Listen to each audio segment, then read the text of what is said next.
200-meter dash, first heat underway. There goes Karen. He's taking second. The throw, the slide, not in time. He's safe. We'll spike it over and get the point for the Redhawks. Strike three. He got him looking. And that'll be another point for the Redhawks.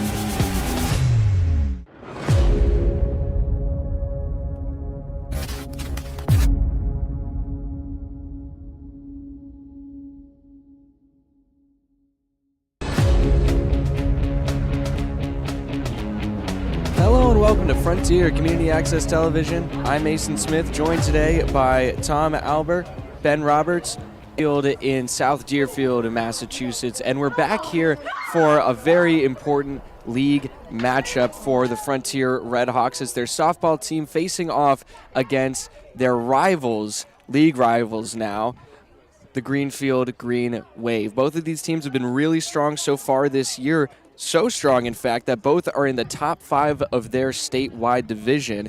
And a huge shout out to Greenfield, as a matter of fact. They're in D5, a division lower than Frontier, but they are currently ranked first in Division 5. The rankings just came out a few days ago. That will eventually become the seedings for the state tournament as we progress through the season. And we're coming into the tail end of it right now.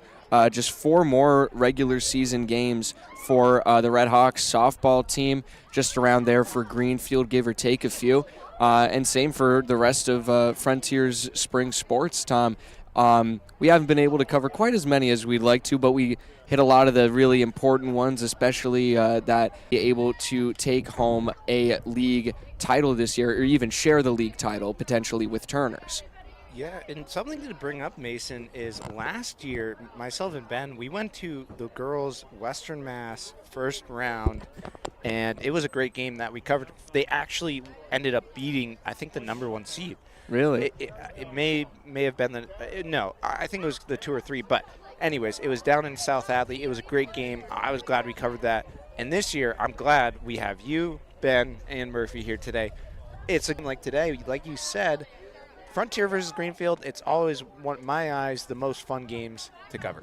Yeah, the rivalry is definitely very interesting between the two schools across all sports, really. It's more intense in certain sports than others, but with a lot of the rivalries and the teams that have shaped up throughout the years, the thing that has really stood out beyond the rivalry is that all of these players do know each other, and some of them even went to elementary school or even middle school together, and so a lot of them on the field and just, a couple nods to each other here and there, and there's, despite the rivalry, the signs of friendship that are there in a high school sport like this. And these guys are friends, Mason. Like you said, I mean, these guys know each other. They may go out to dinner with each other. That's how close these kids are. I mean, and it's tough. I mean, it's tough going against your friends, but you have to, at the end of the day, you're on one team, they're on the other. Yeah. And the other thing, Mason, too, is it's going to come down to errors today. It is. We've seen that happen a lot, and I'm really glad you bring that up, Tom. But quickly, before we see the leadoff hitter for Greenfield, who will be hitting first this afternoon, very sunny afternoon, a little breezy, but we're glad to have our tent out here. The leadoff hitter, Anna Bucala, for the Greenwave, and the catcher, Delaney Fifield, they're collaborating after the game. Delaney's going to be driving from Greenfield Senior Assassin because today, I think it might be a multi-day thing. There's a purge going on where there's no protection. So that's hilarious. The word is that there's going to be some people camping out the softball bus when they come back from their game. So hilarious. Yeah.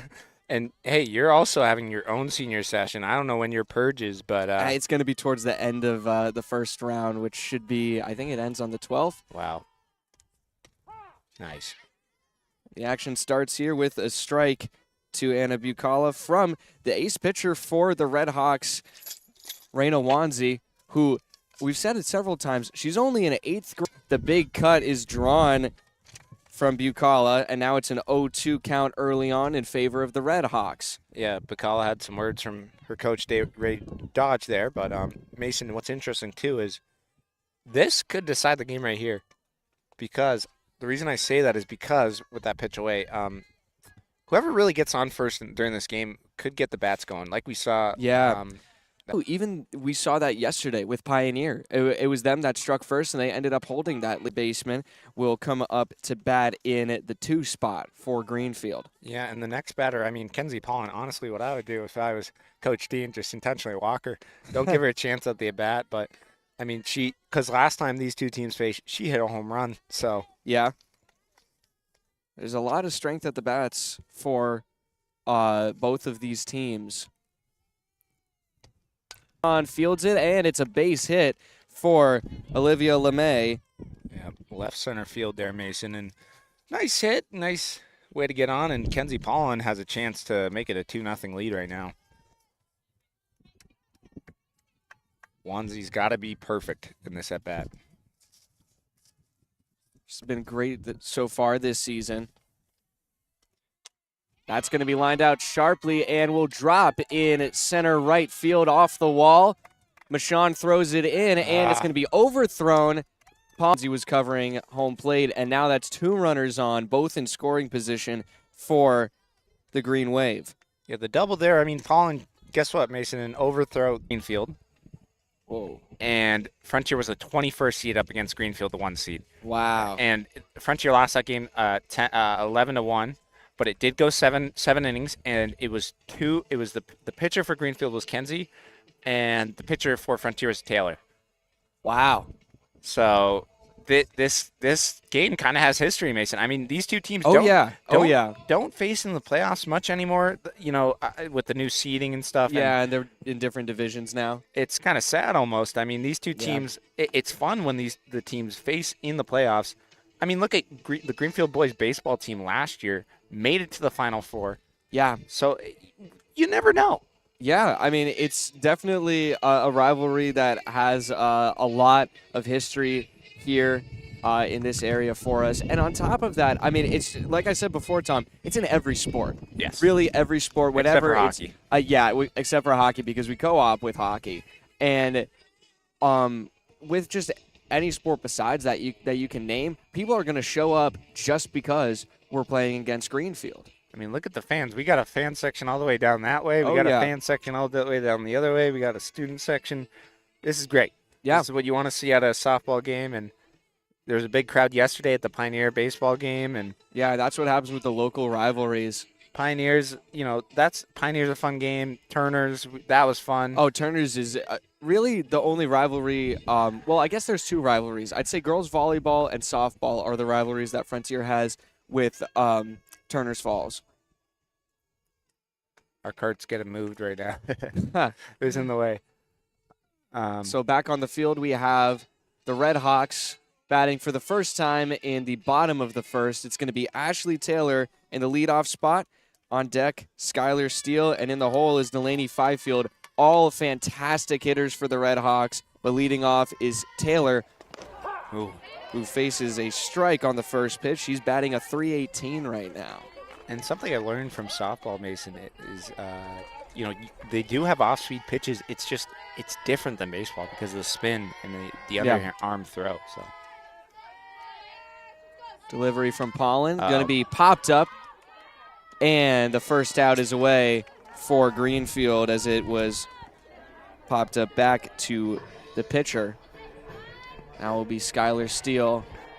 It's always taking to the plate. It's always interesting when the ball is hit to the pitcher because, you know, sometimes, like yesterday we saw it, the pitcher gets caught off guard or they'll try to field it and it'll create an error. But that was just a nice, easy pop-up to Pollen and Steele, who's already got a dirty jersey on. And that probably could go down as a wild pitch, honestly. Rockets above the head of Skylar Steele, who, I mean, if you're going to intentionally walk anyone on the team, it would be one of these next 2 batters for the Redhawks. Skylar Steele batting a .605 is her batting average. .605? I'm not kidding. That is unheard of, Mason. That is ridiculous. It's ridiculous. Leads the team in home runs as well. She takes one inside for a called strike. 1-1. And Fifield, who's on deck. If Steele gets on, Fifield will be swinging for the fences. So. Absolutely. She's already got, Fifield has 3 home runs in the season, 8 in the books for Skylar Steele, as she takes a big cut for strike 2.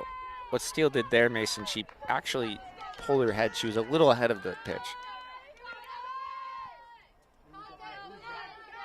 Paulin looking for the second out. She delivers high for ball 2, even count. You won't see Steele chase on that one. So very smart batter. Leads the team in home runs, batting average, hits, and RBIs. 2-2 delivery on its way. Oh. Big cut, and she goes down swinging.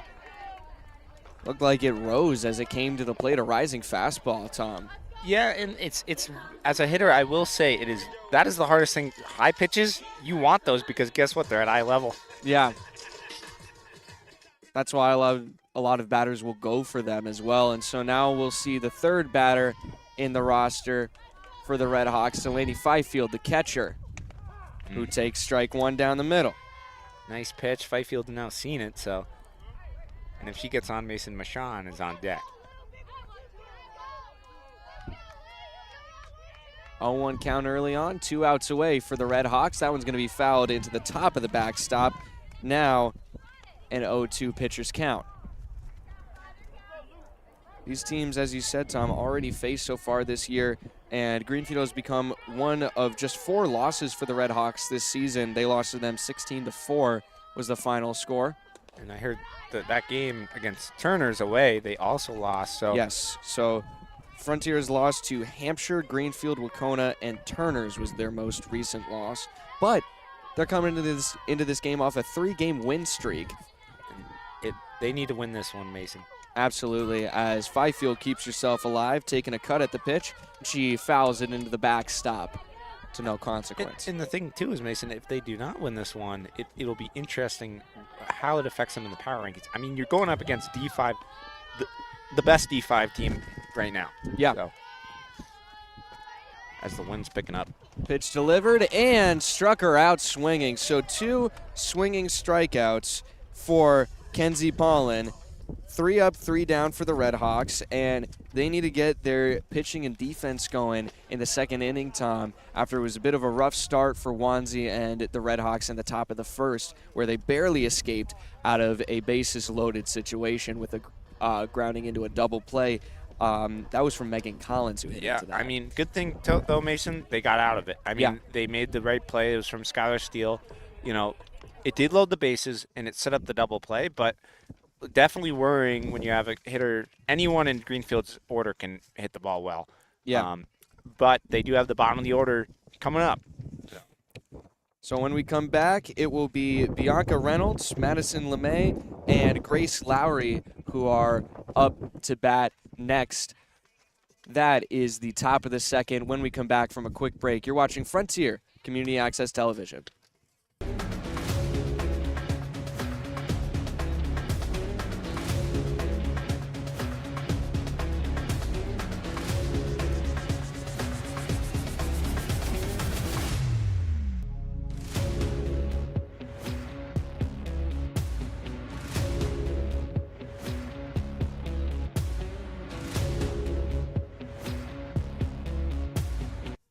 Hello and welcome back to Frontier Community Access Television. Tom Albert, Mason Smith. And Wind's picking up here. Yeah, the wind's definitely picking up. So we'd like to quickly thank Albert Hearing Services, Bard Ceilings, Sugarloaf Air Clips in Deerfield, Terrazas at Greenfield Country Club, Gilmore Farrell Insurance, and Zach's Barbecue. There we go. Nice Holiday job, Tom. pizza. Holiday pizza. Holiday pizza. Yeah, we have some here. I was eating some before the game. And we're here in the top of the second. Cuts taken on the first pitch by Bianca Reynolds, the left fielder for Greenfield, and she's behind in the count early, 0-1. 1 strikeout so far after 1 inning of pitching for Raina Wanzi. She delivers a high ball out of the zone to even the count. Still scoreless here early on in the game in South Deerfield, but Greenfield has had the best chance so far after the first inning finished, as that pitch will be outside of the zone for ball 2.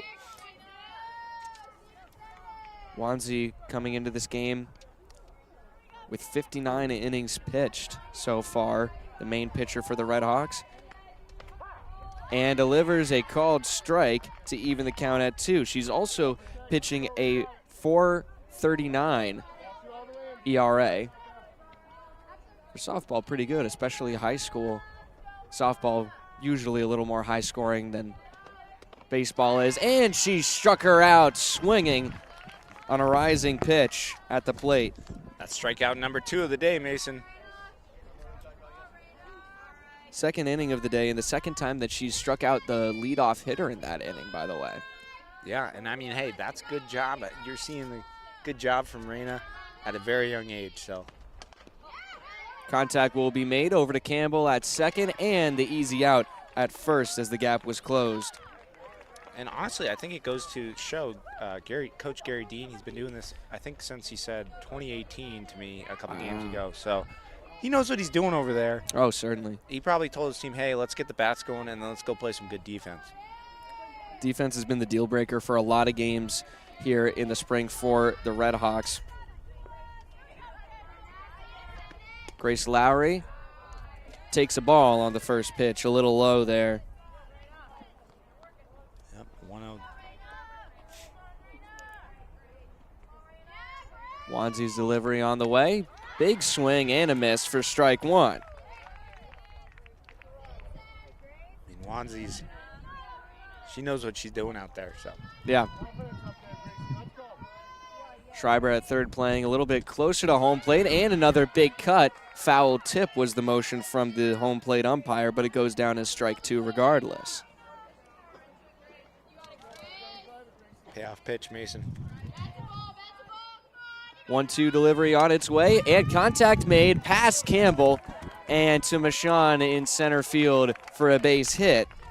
As there was already 2 outs away, Greenfield stays alive here in the in the top of the second. Yep, so that's a hit up the middle, gets past Campbell, so. Yeah, honestly, I would have liked to see Campbell dive for that one, but. Yeah. Now at the bottom of the order, it's Sarah McLeod, who takes strike 1 without flinching.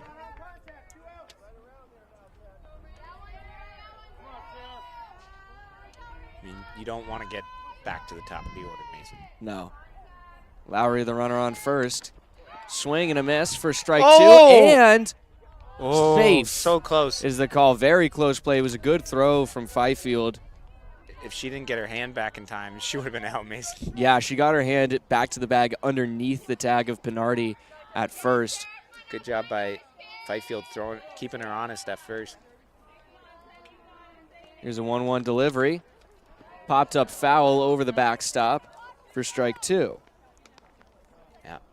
And Mason, there's been some close calls with the high pod, but I think the last, when it was against Turner's, that was the closest I've ever seen a ball come out of the that high was a pod. little scary. Here's the 1-2 pitch. Well, Popped up foul, and it hits the dugout. That probably was the closest we've ever seen. Yikes.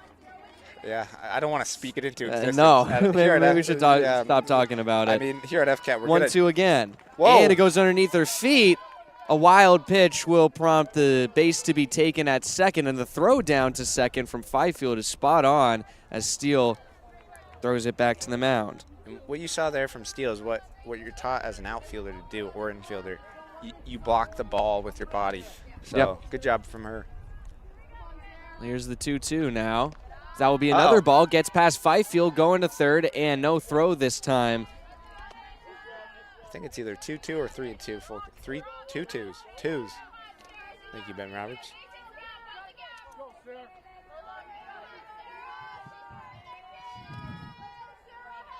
Sarah McLeod. Now a runner on third for Greenfield, and she struck her out. Another big save for the inning for Reyna Wanzi, and the Redhawks will go back to the plate to try and take an early lead here, at the very least, get someone on base. Yeah, Mason, 3 strikeouts from Wanzi, 1 in the first, and 2 in this inning. So good job from her. 4 up, 3 down. That's what you like to see. 1 runner left on base for Greenfield. No runs scored after just 1 hit in the inning. And I'd also like to mention with the strikeouts, Tom, 2 of the 3 so far have been strikeouts looking. So she's a very deceptive pitcher, you can say. Yeah, and like I said, Mason, I mean, you know, all it takes is once you get to that 3rd and 4th at bat, like we saw yesterday, you have to pull your pitcher because I honestly, Mason, especially with a team this good, you do not want them seeing your pitcher 3 or 4 times because once they do, your best hitters are coming up for the 3rd time and they know how to hit off of Reina. So we'll see what happens, honestly. Especially after what you saw from Greenfield in the top of the very first inning, where they got plenty active with their bats. And so, you know, that's kind of just showing what could happen, especially if they are given time to figure out what Wanzi likes to do on the mound. But Wanzi has been known to pitch full games. The Redhawks do have 3 other pitchers they could turn to. They have Bella Orell, who has not pitched a full game so far. I think she had a save earlier in the season. Ashley Taylor, who's been their secondary pitcher. She would probably be the one to come in. She's manning center field currently, or excuse me, left field for the Redhawks right now.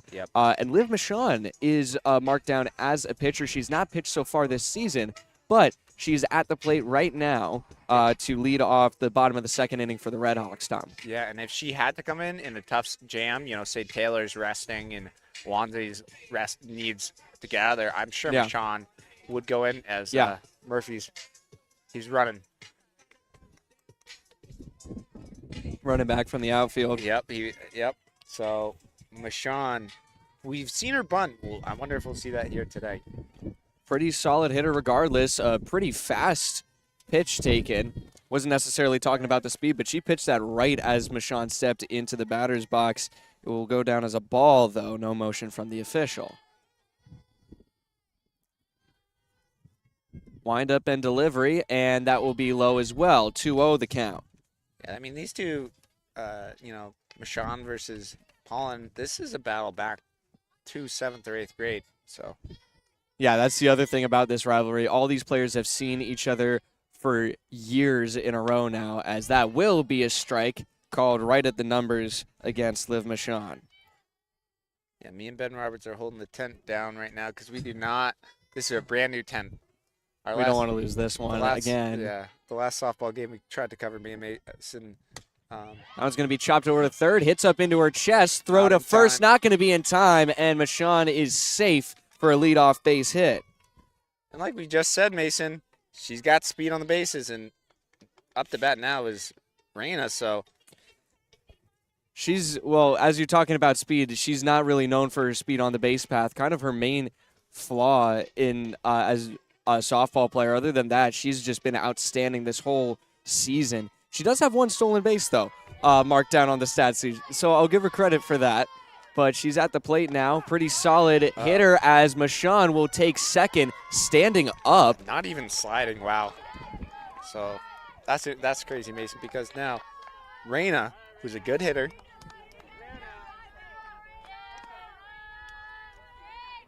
and now you have a runner in scoring position. 1-0 is the count. It's a great job from Michon as well, as that will even up the count at 1 with a called strike to Wanzi, who, despite being a pitcher, you usually don't see this, but she's one of the leading hitters for the Redhawks, has a .425 batting average and a .521 on-base percentage. That's really good, and that's what you want to see, Mason. Oh, don't swing at that one, Mason. Big cut at a very high pitch. She struck out. So. And she did strike out. We had the count wrong. Sorry, my apologies. I took a wild guess that it was the ball. So I thought that I didn't see a motion either, so I believed you. But we were distracted by the stolen base from Michon. Now we'll see Pinardi up to bat. And Pollen, I think what Coach Larry or Coach Dean is going to tell him after this is be like, hey, don't swing at the high stuff. Yeah, that has been a trend. We've only seen less than 2 innings of hitting for the Redhawks so far, but we've seen that trend happen a lot already. We saw it a little bit earlier in the season as well, but Pollen's doing a great job of baiting them into it, as that's going to be popped up going into she can't see it. Second base, and she stumbles into the catch. It looked like, definitely looked like she had lost it in the sun for a moment. Yep, so pop up to the second baseman there was Pinardi, and now it's Addie Ely who's up to the plate. She's one of the, I'll be honest, Mason, one of the best hitters on Frontier's team because of the fact that she can make counts go forever. That's true. She really battles at the plate. She's going to ground one over to the shortstop, who fields it nicely. Throw is in time for the third out. Mashawn won't get to cash in her run as she was on second for most of that inning. No hitters broken, though, Mason. So yeah. Winnie Campbell, Abby Schreiber, and Ashley Taylor, top of the order next inning for the Hawks as we go to the top of the third, Mason, which I'm sure Greenwave will be getting the bats going. Absolutely. I don't doubt it. I mean, Wanzi was great in the last inning, but they were able to figure it out pretty early on, and now she's adapted. But it's a back-and-forth battle, and it's up to the fielders to really hold the Redhawks and Wanzi in this game as it remains scoreless after 2 full innings. We'll go to the top of the third when we come back here in South Deerfield. We're watching Frontier Community Access Television.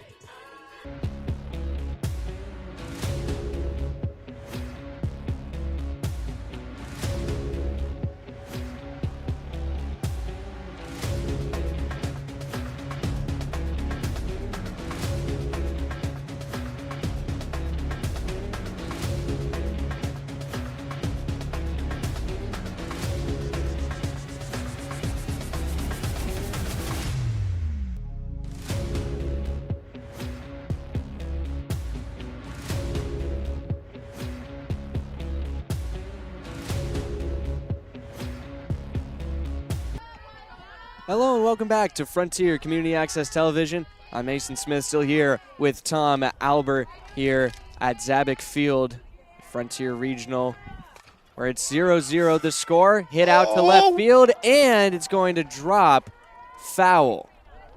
Well, now Taylor knows where to kind of stand, so Yeah. she'll probably take a step or two that way. That's no surprise from Anna Bucala, who's up to bat right now, back at the top of the order for the Green Wave. She struck out, so she's looking for her first hit of the night. A 1 pitch on its way, high to even it at 1. Now Greenfield has had they haven't played as many games as the Redhawks have, but they've got a slightly better percentage, which is why they're above them in the standings, as that's a beautiful pitch to get by Bucala high as her bat drifted around it on a big cut. But they are 8-3 on the season. Their losses are to Turners and Hampshire. They lost to Turners both times that they faced them. Wow. So that will be a ball right at need, her ankles. Mason, we need Frontier to either beat Hampshire, and then we probably, if we win here, standings will be weird. But yeah. Well, actually, there's only one more game in league for the Redhawks after this, and that's their next game, which is at home against Wacona on the 5th. Is that senior night? Correct me, maybe. It might not be, because all of the rest of their games, they have 3 more games after this, are all home. So that one's going to be lined out to right field. Ely underneath, and she catches the line drive for the first out. Did not even have to move, Mason. No. Good job by Ely. So Frontier's next games are on the 5th at home against Wacona, on the 8th at home against Franklin Tech, and then on the 9th at home against South Hadley. And so only one of those games that is going to help them get into a good spot in their league standings will be the game against Wacona next. Yeah, and what I'm seeing right now, Mason, is Taylor needs to take a couple steps to the right, because her last hit, Olivia May's last hit, was into left center field.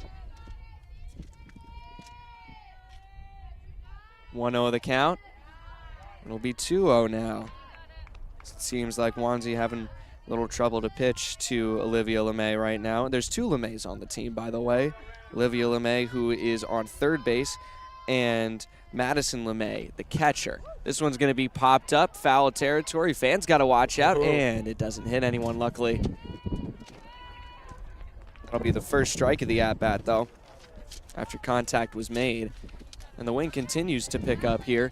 Seems to be a trend with softball. We don't have that issue as consistently with baseball. Yeah, baseball, we more have the sun sometimes. That's true. Oh. That one's grounded over. Oh, a nice grab from Schreiber. The throw not in time as it got by Pinardi. Go out of play. Goes out of play, and it'll be a ground rule double. I mean, That was a great play from Schreiber, though. Yeah, great job, great stop. I mean, that would have been, honestly, probably a double either way, but good job by Schreiber picking that one up and just, honestly, a tough throw. An error. So we'll see Paulin up to bat now. Her second at bat, she doubled on the first pitch to right center field, and she will take that first pitch this time around for a ball. Honestly, Wanzi's got to win this battle. I mean, it's senior versus 8th grader. Yeah. Goliath versus Ant. I don't know how to say That one's it. going to be popped up and in foul territory, back over our heads by the sound of it. I think by Raina's mom said, Tom, you have to stay at FCAT till 2029. And I'm like, okay, you know, maybe we'll see what happens, you know. Only if Mason comes back.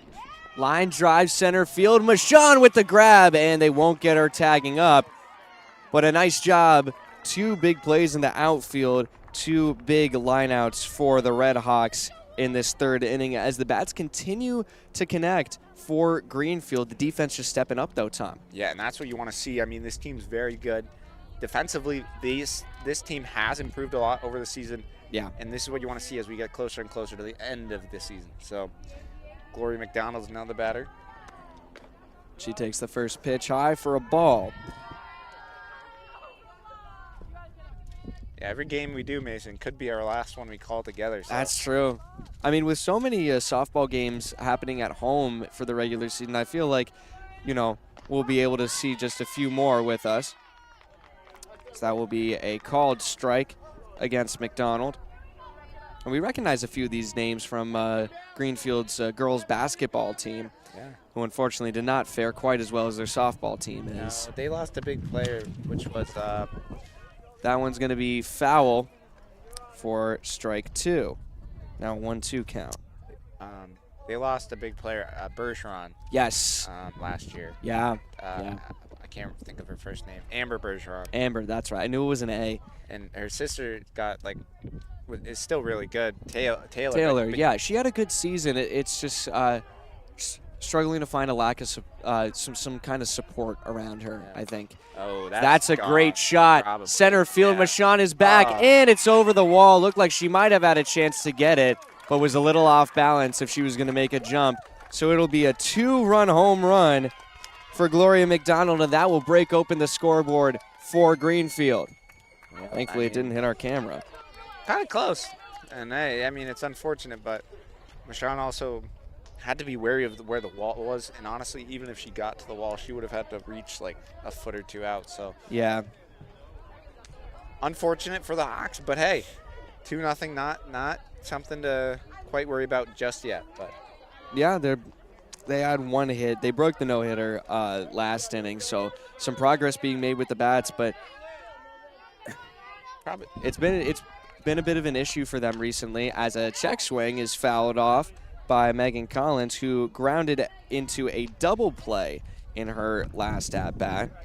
I mean, we know Greenfield can hit the ball well, so it's whether we have the at-bats and ability to hit the ball well as well. So here's the 0-1 pitch. That one's going to be popped up. Bernardi looking over at it, and out of play. Didn't hit anyone either. The fan had to duck out of the way on that one. Yeah.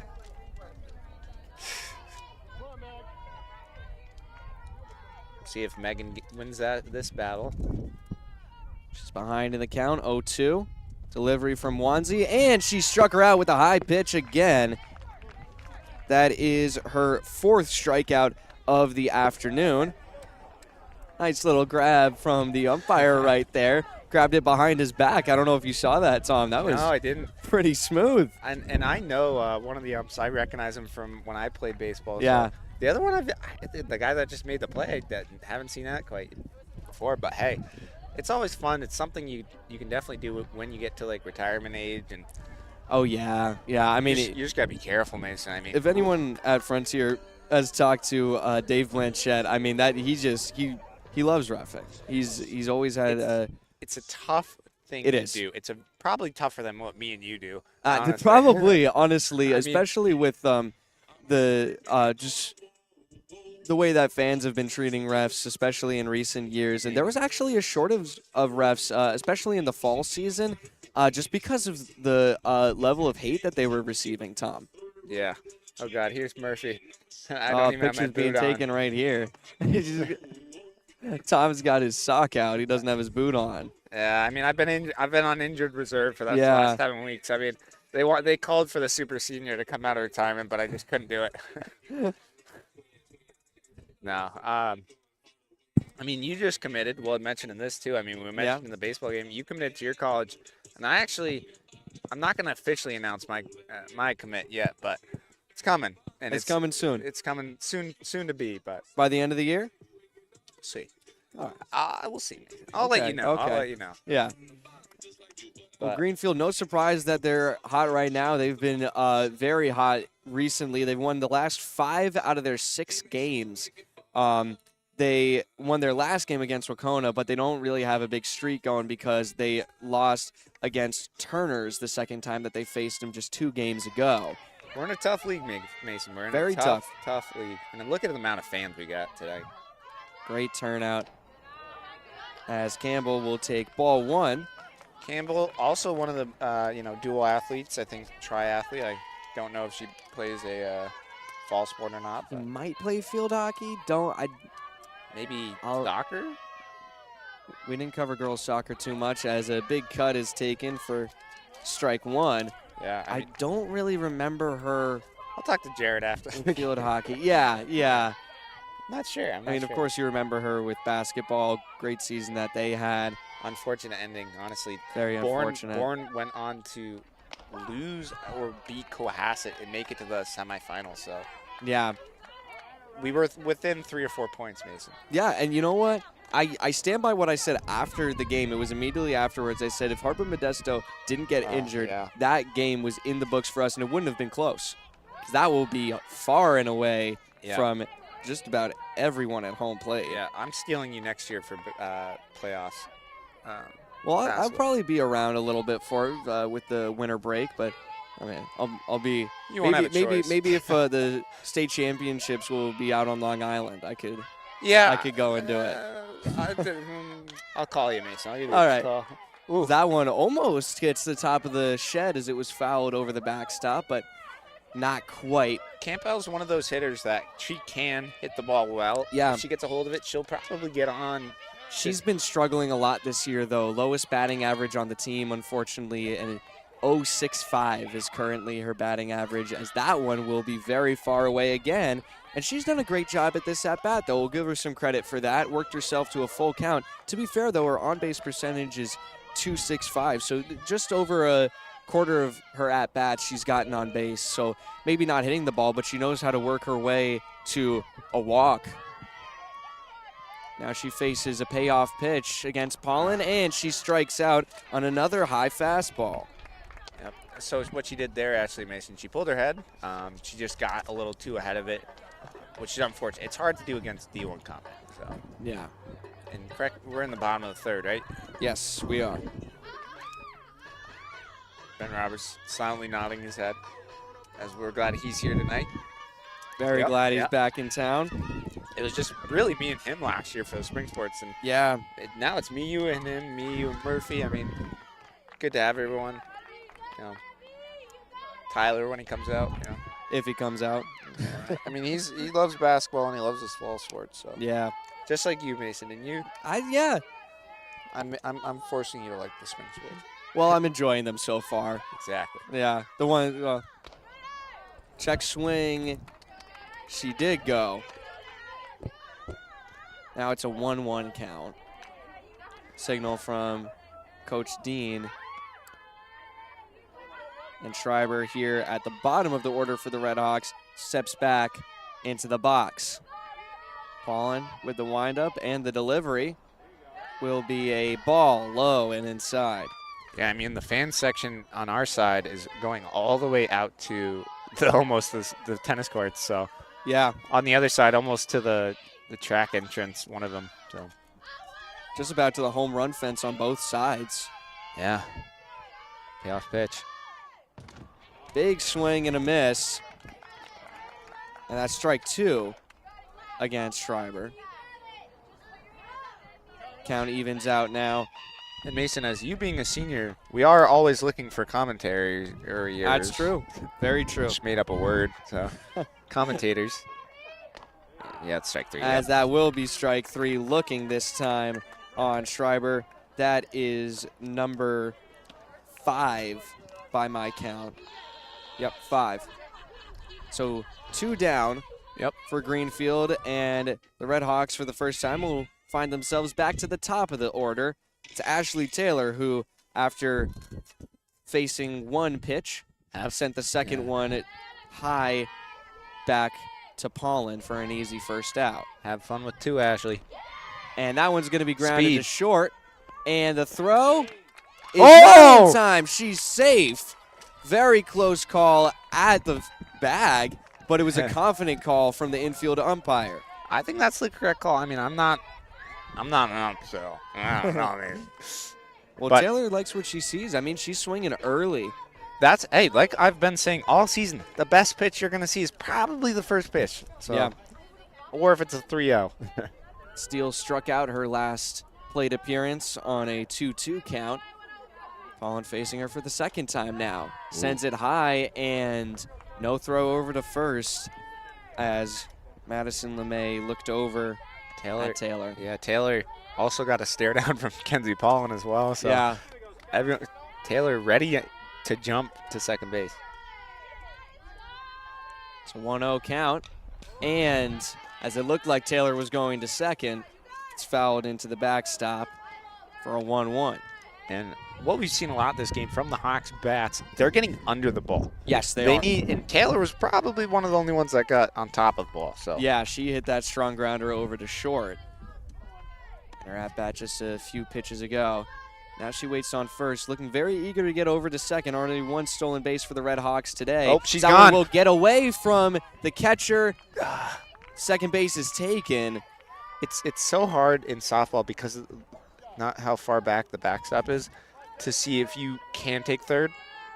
I probably only ever did it a handful of times. Yeah. It was an overthrow. You're already stealing second, and you take third, and then you have to slide into third. Yeah. It's a hard thing to do in softball. Delivery to Steele, and it's high. Count is 3-1. Yep, and Kenzie Pollen being very careful of steals, as Steele is a 608 batting average, you said? Yeah, I think it's 605. 605 is her batting average. On base percentage even higher, 673. Here's the delivery, going to be popped up high, and it won't stay in play. Does not hit the high pod. Again, pretty close, maybe just 3 feet in front of it. We're having some scares today.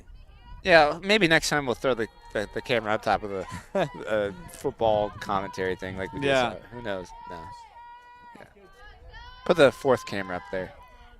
Big pitch on its way from Pollen. It's a full count, 2 outs down, and another runner in scoring position for the Redhawks, trying to get on the scoreboard here. Here's the windup and the delivery. Check swing. Uh-oh. Runner goes on the walk, Jeez. and she's safe with no slide. Wow. So Steele walks, and then she's not happy right now.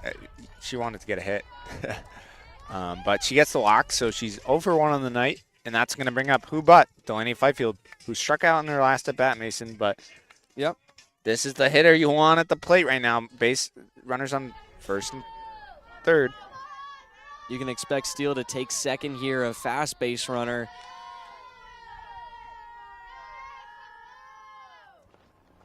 That one's going to be fouled over the backstop, so Steele will have to wait to take second. And if with 2 outs on deck is Mashawn, waiting is Wanzi. Sean, at just last inning, got a single that broke the no-hitter for Pollen. Now it's an 0-1 count in her favor after the foul ball. Connection again, and a foul ball over the backstop for the second time in a row. Fifield, again, just getting too far underneath it, Tom. Yeah, that's what I was saying. I mean, I was doing a hand motion there. I mean, you're just getting underneath the ball. You need to get almost on top of it. Yeah. Try to hit into the ground. Try to hit a line drive. That's what you're looking for in baseball, especially against a pitcher this good. So it's an 0-2 count. 2 outs down, runner in scoring position, and she struck her out. A big chance lost for the Redhawks. Devastating early on as Fifield is now 0 for 2, struck out both times so far this game. 6 strikeouts for Kenzie there. Yep, that's number 6. So 6, and we're only going. We'll go to the top of the 4th with the batters being Mashawn, Wanzi, Pinardi, and waiting would be Addy. So, I mean, they can get the bats going. They need to get some runs, Mason. They can. I mean, we've seen them. They've gotten in scoring position. They just can't bring them home. I mean, your top of the order did. It was unfortunate that the bottom of the order was up, just because they struck out both times. So it's just unfortunate. Yeah. But you know, middle of the order coming up for the Hawks later. And so when we come back into the top of the 4th here, closing on just about halfway through the game, we will see Bianca Reynolds up to bat first. On deck, Madison LeMay and Grace Lowry in the hole when we come back from the end of inning break. 2-0 the score right now in favor of Greenfield here in Zabick Field. You're watching Frontier Community Access Television.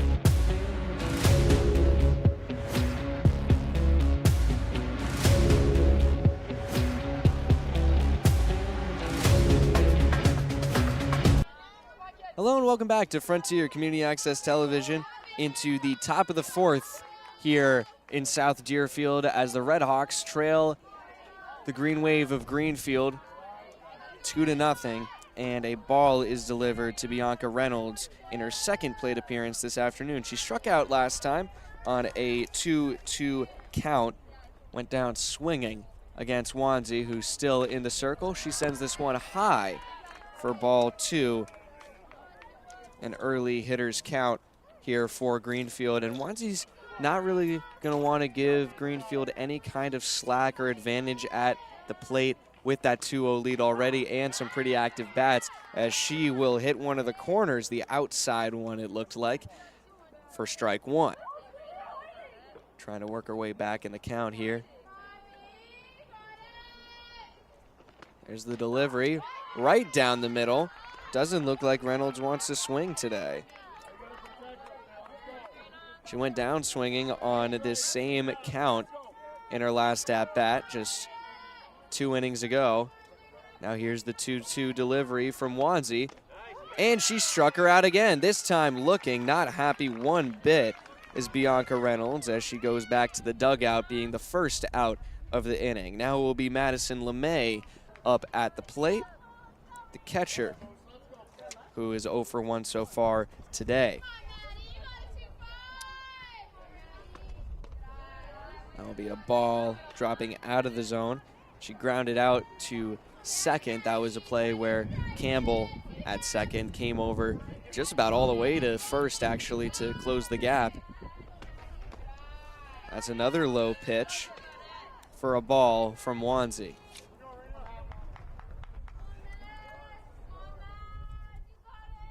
May stepping back into the plate. Her sister in the previous inning reached base on an error from Pinardi as the ball slipped underneath her glove. And now she's way ahead on the count, 3-0.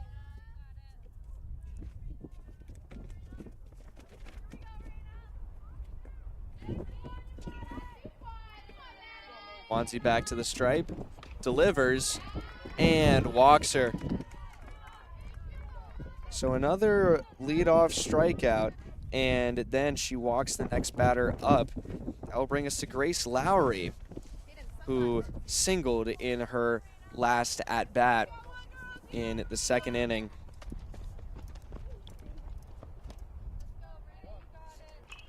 Looks like we're having a pinch runner here for LeMay. That's Caden Vienchek. So we got a strikeout, Mason, and a walk. Yep. Okay, thank you. On just 4 pitches. Oh, wow. From Wanzi, Nice. who now draws a big cut for strike 1 from Grace Lowry. Yeah, I was just writing out our sponsor there, so very silent for a moment. That will be a called strike. Nice. Hitting the inside corner that time. Yeah, nice frame there by Lou Fifield. Now this at-bat going the other way for Wanzi. 0-2. Chance to strike her out in just 3 pitches. This one's going to be popped up. Going into the outfield. Michon calls it. Looking to catch her on a tag-up, and the throw is off target. She was going to be safe anyway. But the out is made on the fly ball grab by Liv Michon in center field, or center right, I should say. Yeah. And that will make it 2 away for Greenfield here in the top of the 4th. Batter up at the very bottom of the order, Sarah McLeod, who struck out looking on a 2-2 count her last at-bat. Yeah, I mean, if you're Frontier, That's going to be That's a sent blooper. over, base hit, and the throw into second, not in time. So what happened there is Michon, she was kind of ready, but she let it drop, which it's interesting because it's either you let it drop or you dive for it. It's one of the two. It was just a bloop. It's a risk taken either way, really. I mean, it's a bloop drop. So, and that brings up top of the order, which is Anna Bacala. So,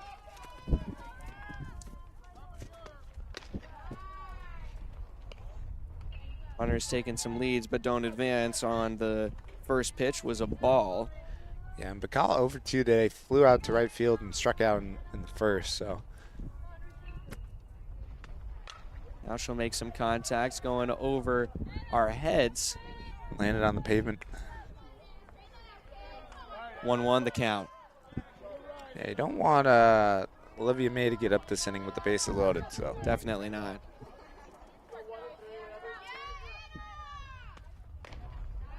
And that one will be high out of the zone. 2-1, I presume. 2-1. Wanzi steps back on the stripe.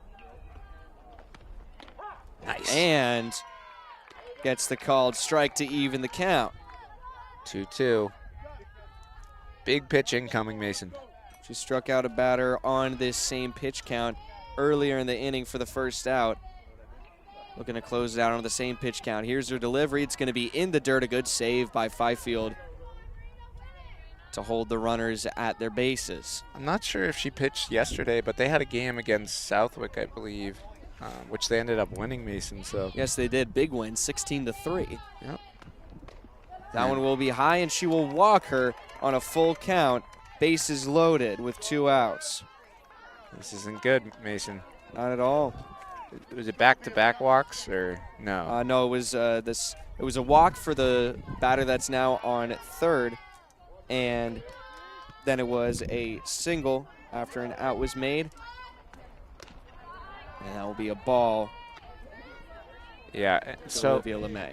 if Raina can't get this out and walks in a run, that's not good because guess who's on deck, Mason? That's Kenzie Paulin. It's not who you want at the plate. Get out of this now. Line drive. Oh! And into left field, Ashley Taylor makes the one-handed grab. Saves the inning for the Redhawks, and they stay alive in this game just about halfway through now, or exactly halfway through. As we go into the middle of the 4th inning, it's 2-0 in favor of Greenfield as the line-out grab was made by Ashley Taylor. And before we go to a break, we'd like to thank our sponsors once again. Albert Hearing Services, located in Greenfield, Massachusetts. Give them a call at 413-774-0100. That's 413-774-0100. Bard Ceilings, located on High Street in Greenfield. Holiday Pizza, the official pizza of FCAT Sports. That's right here in South Deerfield. We got some of their pizza here with us today, feeding us before the game, so a special thank you to them for that as well. The Sugarloaf Hair Studio, the official hair studio of FCAT. just blowing everything away for us. And then Terrazas. Terrazas at the Greenfield Country Club in Greenfield, Zach's Barbecue in South Deerfield, and is it Gilmore Farrell? Yes, I forgot Gilmore. Yes, it looked like there was a little room left, but Gilmore Farrell Insurance, and that's in Greenfield as well. Yeah, they specialize in personal and commercial insurance. They've been our sponsor last year. Is that under our table now? No, it skipped away. That gives me flashbacks to like I swear this game I've been. I think it's the green jerseys that's doing it for you, especially. I'm scared because Bacala and Steele, they have rockets of arms, so I can vouch that my arm hurt for a couple days. So thanks, Skylar, if you're watching this back. But well, Steele will not be the batter up for the Redhawks in the leadoff spot. Here in the bottom of the fourth, the Redhawks continue to trail. They only have 2 hits so far in the game today. Yeah. They will have Michon up to bat first. Raina Wanzi is going to be on deck. And then Sophia Pinardi is in the hole. This is the spot that they were at in the second inning, which only lasted 4 batters for them, Tom. Yep, I think Michon, she needs to get things started for the Hawks now.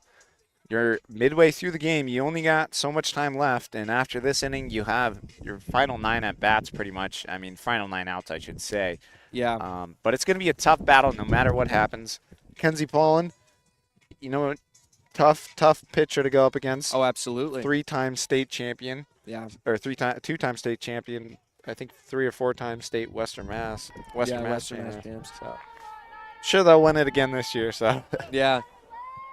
Both of these teams just great softball programs, and that just fuels the rivalry as well, Tom. Yeah, I really wonder who's going to pitch for Greenfield next year. So that will be a ball low and inside. Yeah, who knows? Maybe we'll get you to come back for FCAT. Wants to be a super senior. Capone will come back to be a super senior, Just joking, but,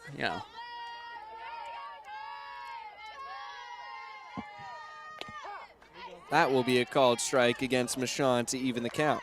This is kind of random, but what does end up happening is people like Owen Babb, who they repeat their junior year or 10th, they go into junior year and repeat their junior year at a different private school, that Greenfield Academy. That's not, that happens, so. It does.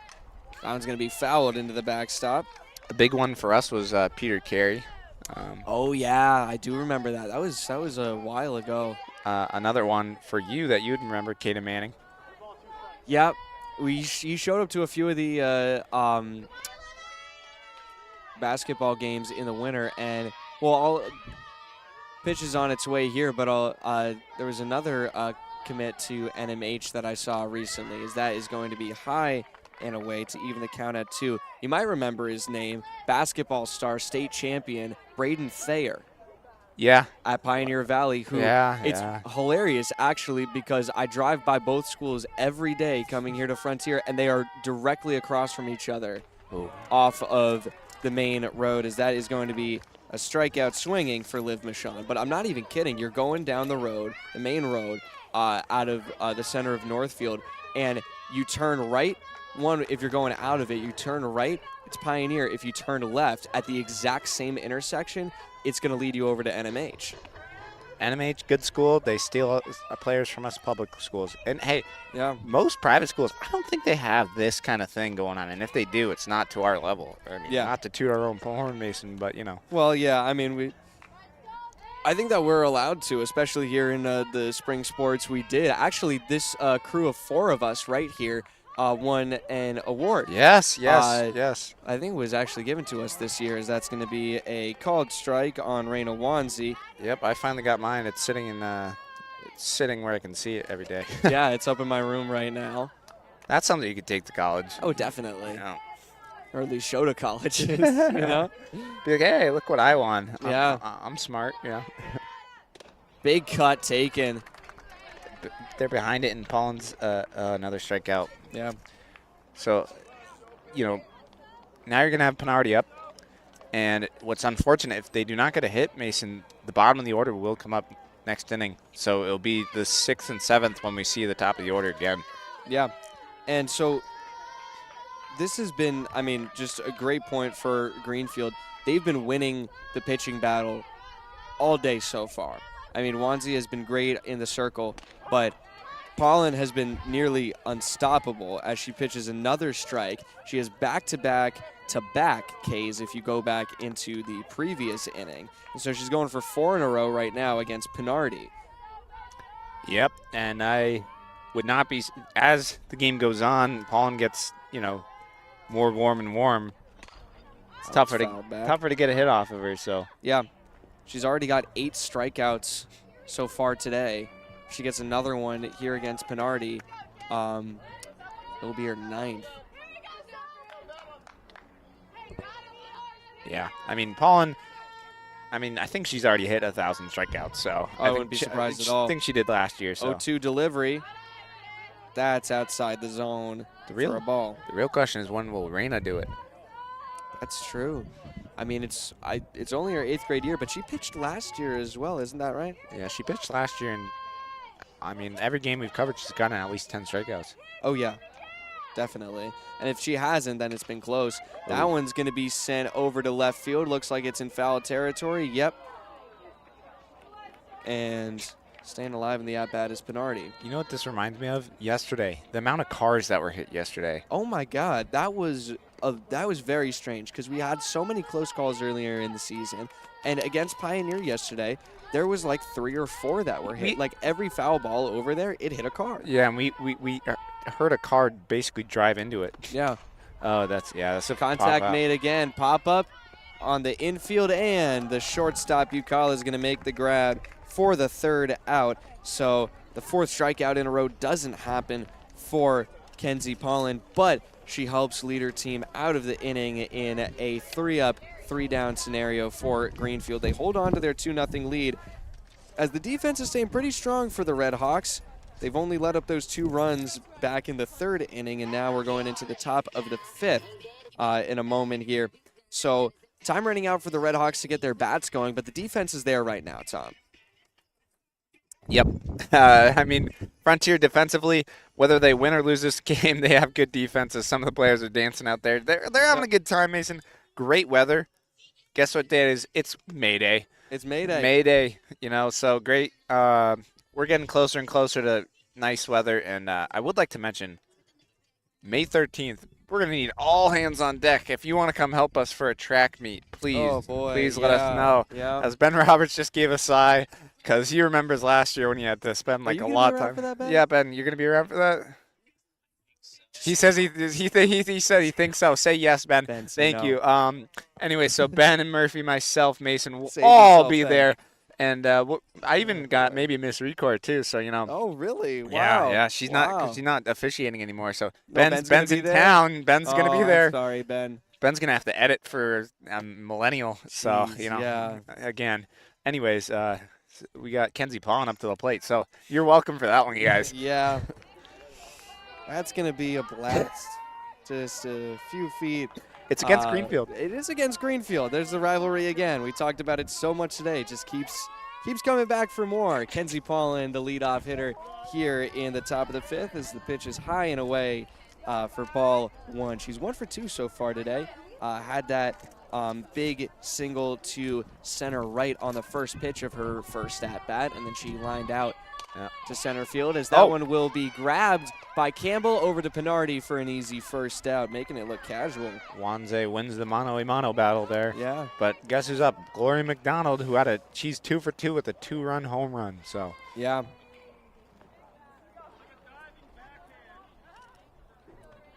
Taking a few practice swings over there, and Wanze hasn't gotten a strikeout in a little while now. A few batters gone from her last strikeout. Yeah. That was against Bianca Reynolds, who we might just actually see this inning. Yeah, so wouldn't be surprised if unless Megan Collins gets out as well, but yeah, we'll see what happens. You wouldn't be surprised if Wanze doesn't really want to pitch to McDonald here, but the throw is made from short through the glove of Pinardi again, having a rough day it seems. This Fifield has to go all the way back to Greenfield's like hit pitch, so don't remember what that's called, but hit pitch it is. I don't know either. Off the tee. It's been a long time since I've played baseball. It's been a couple. And I never was a hitter. Really? I never was. I never was a good hitter. And I was a pitcher. I mean, that's what I mainly did. A check swing, she doesn't go. Yep. So 2 errors today from either give it to Steele or Penardi, Mason. So I mean, that one definitely, the last one that we saw against McDonald, that definitely could have gone either way. It was a low throw from Steele, but that one pop up. is going to be popped up, foul territory. Schreiber underneath, and she makes the grab, second out away for the Redhawks. But that one, I think, pretty clearly is going to go to Penardi. I mean, it was a throw right at chest level or just about, and her glove was right there when it hit off of the front of her glove and got away from her. Yeah. And so, if I was Coach Dean, honestly, maybe put in Taylor after this inning, Mason. yeah, I mean, it's been if you're going by the softball policy, she's got 2 strikes on her right now. I mean, maybe not. Maybe let her get the bottom of the order, but if anyone gets a hit, I'd say go to Taylor. Yeah. She'll deliver here on a 1-0 count. Like that one's that's rocketed gone, out to gone. right field, and it's the second shot out of here for Greenfield. Another 2-run home run, and just like that, it is 4-0 for the visiting Green Wave as they roll on against the Redhawks. Yeah, as their teammates are consoling her. It's not. It's the third at bat, or third and fourth at bat now, Mason. I mean, Yeah. you got to be careful when you leave your pitcher in that long, but if another home run does happen, I'd say pull her. Yeah. Because you know, It's been a tougher day for her, that's for sure. tough She's team. been, a very tough team. Absolutely, but Just like that, Mason. I mean, she, after giving up a home run, she's right back in it. So yeah, trying to turn it back up for the Redhawks. It was a fragile situation for them as it hits off of her wrist. The throw to first is in time, and the out is made. So that will end the inning, but not before Bianca Reynolds sends a 2-run shot over the fence to make it 4-0 Greenfield.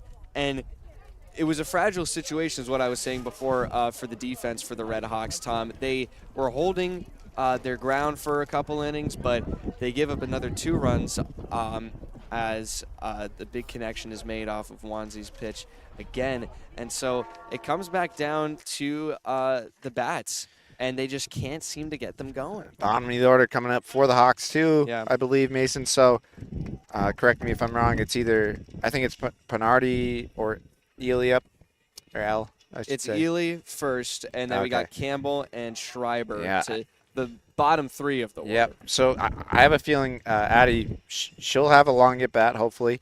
You can expect that. She's yeah. good at doing that. We saw her again. She basically won the game for the against Turners. Yeah, in their first matchup. But let's just quickly thank our sponsors. Once again, more Mason. So Albert Hearing Services, give my mom in her office a call at 413-774-0100, 413-774-0100. They're located in Greenfield, Massachusetts on Riddell Street. And Bard Ceilings, located on High Street in Greenfield, as well as Holiday Pizza, the official pizza of FCAT Sports, located in South Deerfield. Sugarloaf Hair Studio, official hair studio of FCAT. You can give Kim and Rachel a call. Kim has been cutting my hair. She actually gave me a trim today. She's been cutting my hair since I was 2 years old. Wow. So, long time. Terrazas at Greenfield Country Club in Greenfield. And Zach's BBQ in South Deerfield, as well as Gilmore Farrell Insurance. They specialize in commercial and personal insurance. They're located in Greenfield as well. So 7 sponsors we got now, Mason. So Yeah, it's a pretty good list for us here, and we appreciate all the businesses that have helped contribute to the work that we do here for all of the Frontier students and the athletics here, which it's been, I mean, overall, we're coming towards the end of the spring season and just the year in general, Tom, but looking back at it, I mean, it's been a very successful one for Frontier Sports. A lot of upturns, positive seasons with, a lot of things looking up for the next few years. A couple, spots to I'll look chirp, out for, but I'll chirp the football team. that one's going to be in the dirt. Looked like he went between the legs of Addie Ely. But, yeah, there was some speculation towards the end of the season and in the winter about a possible co-op happening. Doesn't seem like a lot of people really want that to happen. But I think it has to. a decent amount of seniors leaving. There's going to have to be a big influx of involvement, as that one is going to be fouled off over our heads for the first strike of the at-bat. 1-1 the count now. But, yeah, I mean, I'm not surprised they talked about it, Tom. It was an all-right season for them. I think that it was about par for what we expected with the league that they're in, which is pretty tough, to give them some credit. They've been struggling since 2021, so yeah, long time. It's hard when there's so many sports to do now. I mean, there's cross-country, there's football, there's baseball, there's soccer. There's so many sports you can do. Field hockey. Yeah. There's some Delaney Fifield she was on the football team in middle school. She was, that's right. And now one of our best field hockey defenders leaving this year. She graduates, going to Mitchell College. I think she's playing softball there, actually. Yeah. As Addie Ely will connect, and it will drop in front of the second baseman, throw it hard over to first. Seemed a little shocked at herself that she threw it that hard, but she gets the out. Yep, Ely with the speed just couldn't quite get there in time, and it was kind of a bloop there on number 9. That was Lowry. Yeah, standing second base today. A little tough, but still throws it very hard over to first. So yeah. Now we'll see Whitney Campbell in the 8th spot for the Redhawks batting order, and that is high and away against her on the first pitch. Still scoreless is the Redhawks batting order here. They've gotten only 2 hits so far in the game, and 1 error against them that helped them get on base. Whitney's got some speed on her. I mean, she's she got does. Good, decent OBS. And a big cut is taken to even the count at 1. And she still has 1 more year at Frontier, so. Yes, she does. And that's very hopeful for the girls basketball team as well. That's a team despite a couple seniors that are big that are leaving, I think just 3 of them.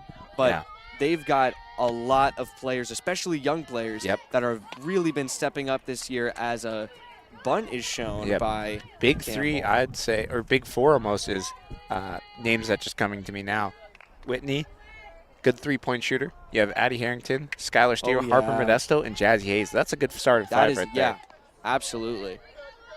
Basketball program still under Jared Kimbell and Coach Michon. So yeah, 1-2 pitch on its way from Pollen, and she got her looking for the second out of the bottom of the 5th. Redhawks starting to run out of time quickly. Yeah. So yeah, I mean, we got, like I said earlier, really down to now 7 lives in the hands of Abby Schreiber, who her last at bat she struck out looking, and this is only her 2nd time up. So yeah, that was on a 2-2 count that she struck out. Excuse me.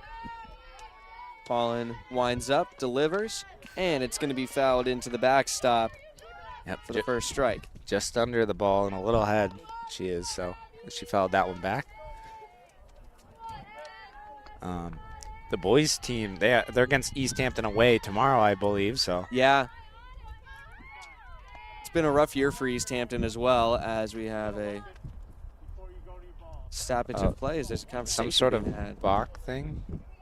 Yeah, so it's a warning, I guess, on Paul. And something about ball and glove, I'm not sure. Yeah, an explanation is being delivered here. So a ball is awarded to Schreiber as he held up 1-1. Oh. Big cut is taken for strike 2.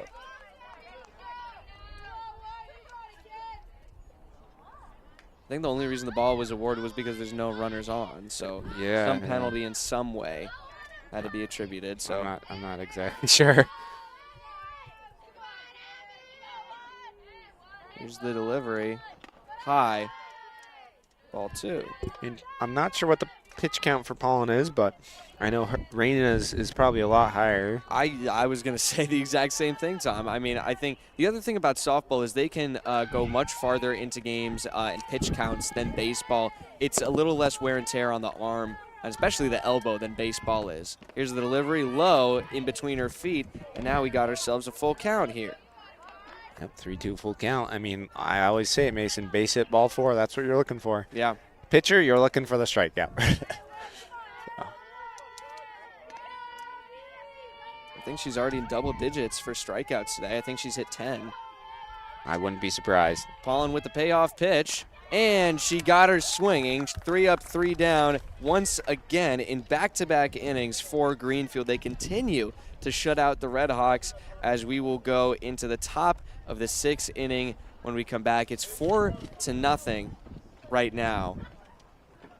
11 strikeouts. I don't know if you got that. 11 strikeouts. 11, okay, 11. I was right because before she struck her out there, it was 10. So she's in the double digits now. I don't believe that Wanzi is. No. But the 4-0 lead being held right now by Greenfield in a very big league game for the Redhawks. A must-win if they want to be in contention for the title spot, really. Yeah, and up to bat, Mason is 8-9-1. So Lowry, McLeod, and Bacala are up to bat for the Wave as we go to the top of the 6th inning. That could be a dangerous situation for the Redhawks if Greenfield can go on a 2-out rally. So that'll be up next when we come back here at Zabick Field in South Deerfield. You're watching Frontier Community Access Television. We'll be right back.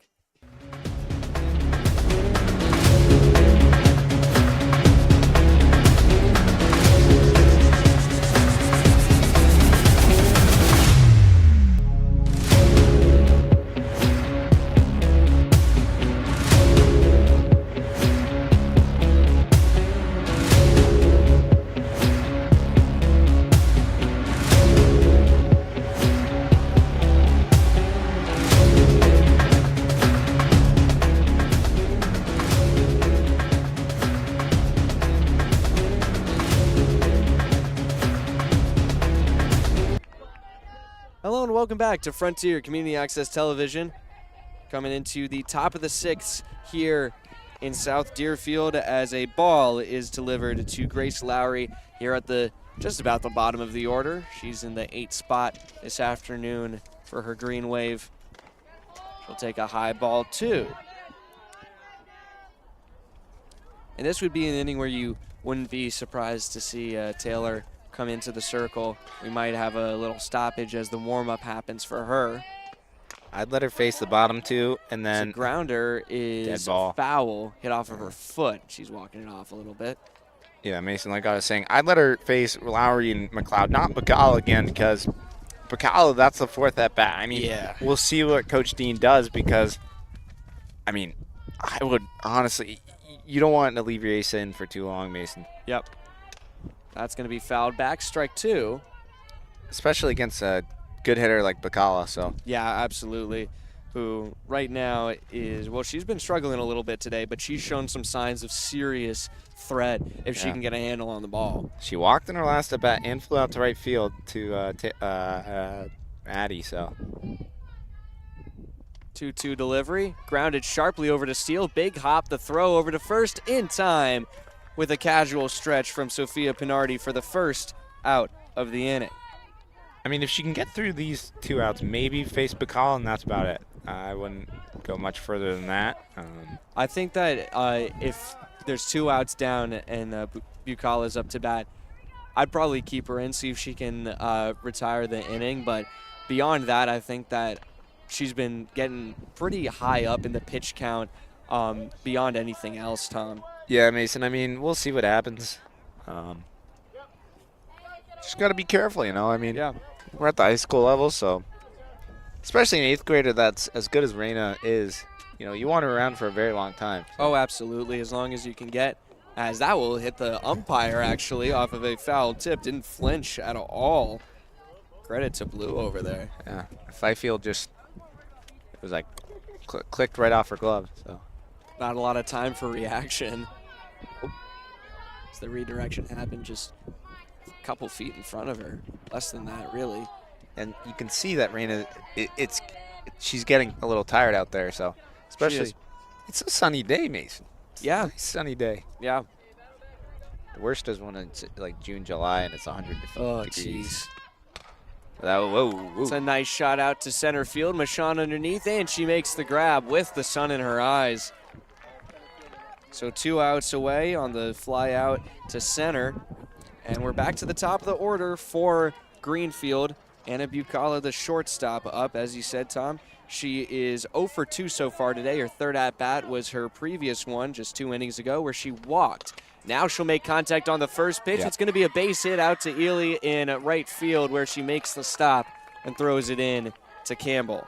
Yep, and if I'm Coach Dean, if one more hit happens, right, and I mean, she can hit a home run, Olivia May. I mean, we've seen her hit the ball pretty far out there, so do I want this game 6-0? I mean, this is a situation you're going to have to be wary of, and if they can get that, great. If they can't, I'd say pull Reina. 2 outs down, and a strike called against Olivia LeMay. Third baseman up to bat right now. Bucala, as she was previous time that she's gotten on base, pretty shifty on the bag. Looking to be anxious to steal as a big cut is taken for strike 2. That looks like a changeup. She got way ahead of that. Yeah, that was not fastball. I can tell you that. That's why I looked at you. I was, huh? Yeah.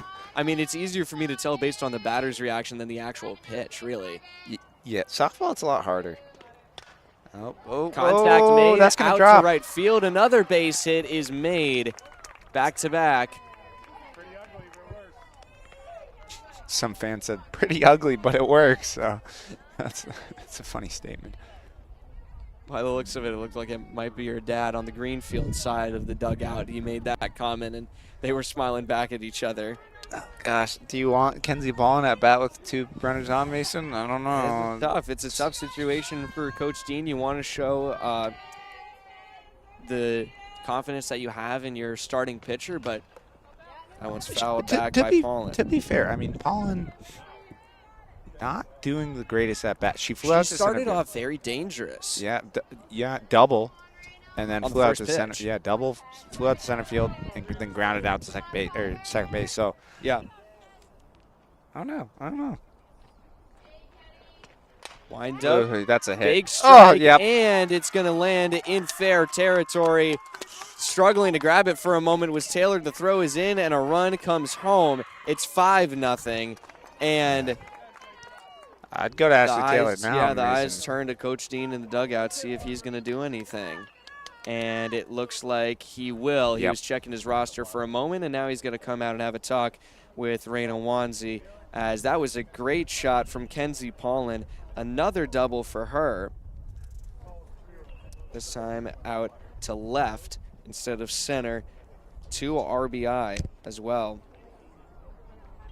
It's a great look from the pitcher as well to be hitting that hard, Tom. And a pinch runner, number 19 for Paulin at second, so she'll go take a seat on the bench to rest her arm. That's Carson Farrell who's going out to second. And it looks like Dean's going to keep it her looks, in. yeah, I was going to say, I think he's keeping her in. The outfield in their little huddle out by our center field camera. And Coach Dean talking Reina through the next out. Here comes the umpire. So I want to see the Frontier go to the 7th inning. I mean, I don't want to see a mercy rule, honestly, Mason. So I think what he's saying to Reina, say, hey, let's get this out. If you can't, I'm going to come and pull you, you know. Yeah, I think that the condition he might have put out there was bases loaded. You got 2 runners on second and third already, and the best way that you're going to have bases loaded here if you're Greenfield is a walk. So that's a pretty good sign from Reina that she might need to come out after she's been struggling on and off for the past couple innings, as it's Gloria McDonald up to bat right now, who fouls that first pitch off. She had a 2-run home run earlier in the game, so a big threat and a big test for Wanzi late in the game. 2 for 3. She got a hit to shortstop, 2-run home run, and then I think some sort of error to first. Both. Well, that's in play. Popped up, and Reina makes a nice grab just outside the pitching circle, and that's a good way to end the 6th or top of the 6th inning if you're the Redhawks. Despite the 1 run given up, bit of an upturn for your pitcher that might be on her way off of the pitching circle. I mean, honestly, I'd go to Taylor. You got, I mean, kind of No, I don't know. I mean, it's interesting because It's a tough call to make. you have Collins, who's 0 for 3 today, and then you have somebody who's 1 for 2 with a 2-run home run. Yeah. So, and then Madison LeMay. I'm not sure what I would do, honestly. I mean, maybe put her out for one more at bat, and then if it goes wrong, pull her. But that's maybe what I would do. Yeah. I think that what you need to do is after Taylor's, because Ashley Taylor is going to be the first batter up. Yep. Excuse me, for the Redhawks when they come into the bottom of the 6th here. We'll be back at the top of the order, Taylor, Steele, and Fifield. And so if Taylor, let's say she strikes out, she gets out in some way, or she rounds the bases, whenever she's not in play and on the field after her at-bat this inning, you should go and start warming her up. That would be what I would be doing if I was coached. Yep, I think that's smart. I think, I mean, like you have here last year, previous season recap, 11-9. They're already better than that, Mason. Oh, yeah. I mean, the season has been fantastic for the Redhawks. They've exceeded their expectations, I think they can say. Definitely a couple disappointing close losses here and there. But, I mean, they're hoping to do just as well, if not better, in the regional and state tournaments this year. I think this would be the team to follow. If we were to follow a team, it would be either softball and then, we'll see what happens with baseball. I mean, they're good too. But boys volleyball not having the best of seasons this year. No, it's been a tough league that they're in right now. They won 2 Western Mass titles and then they got bumped up a division. Yeah. So it's beyond the bump up. It was just that the sport expanded because there was no boys volleyball teams, and Frontier was one of the first, and that was thanks to Sean McDonald, who really initiated the program. But then, since it started to spread, there was a lot of talent that was found in other schools who have now become really dominant in the area and the state. Yeah, that's what happens. I mean, it's not always the easiest thing to do, but you coach for a long time, and eventually.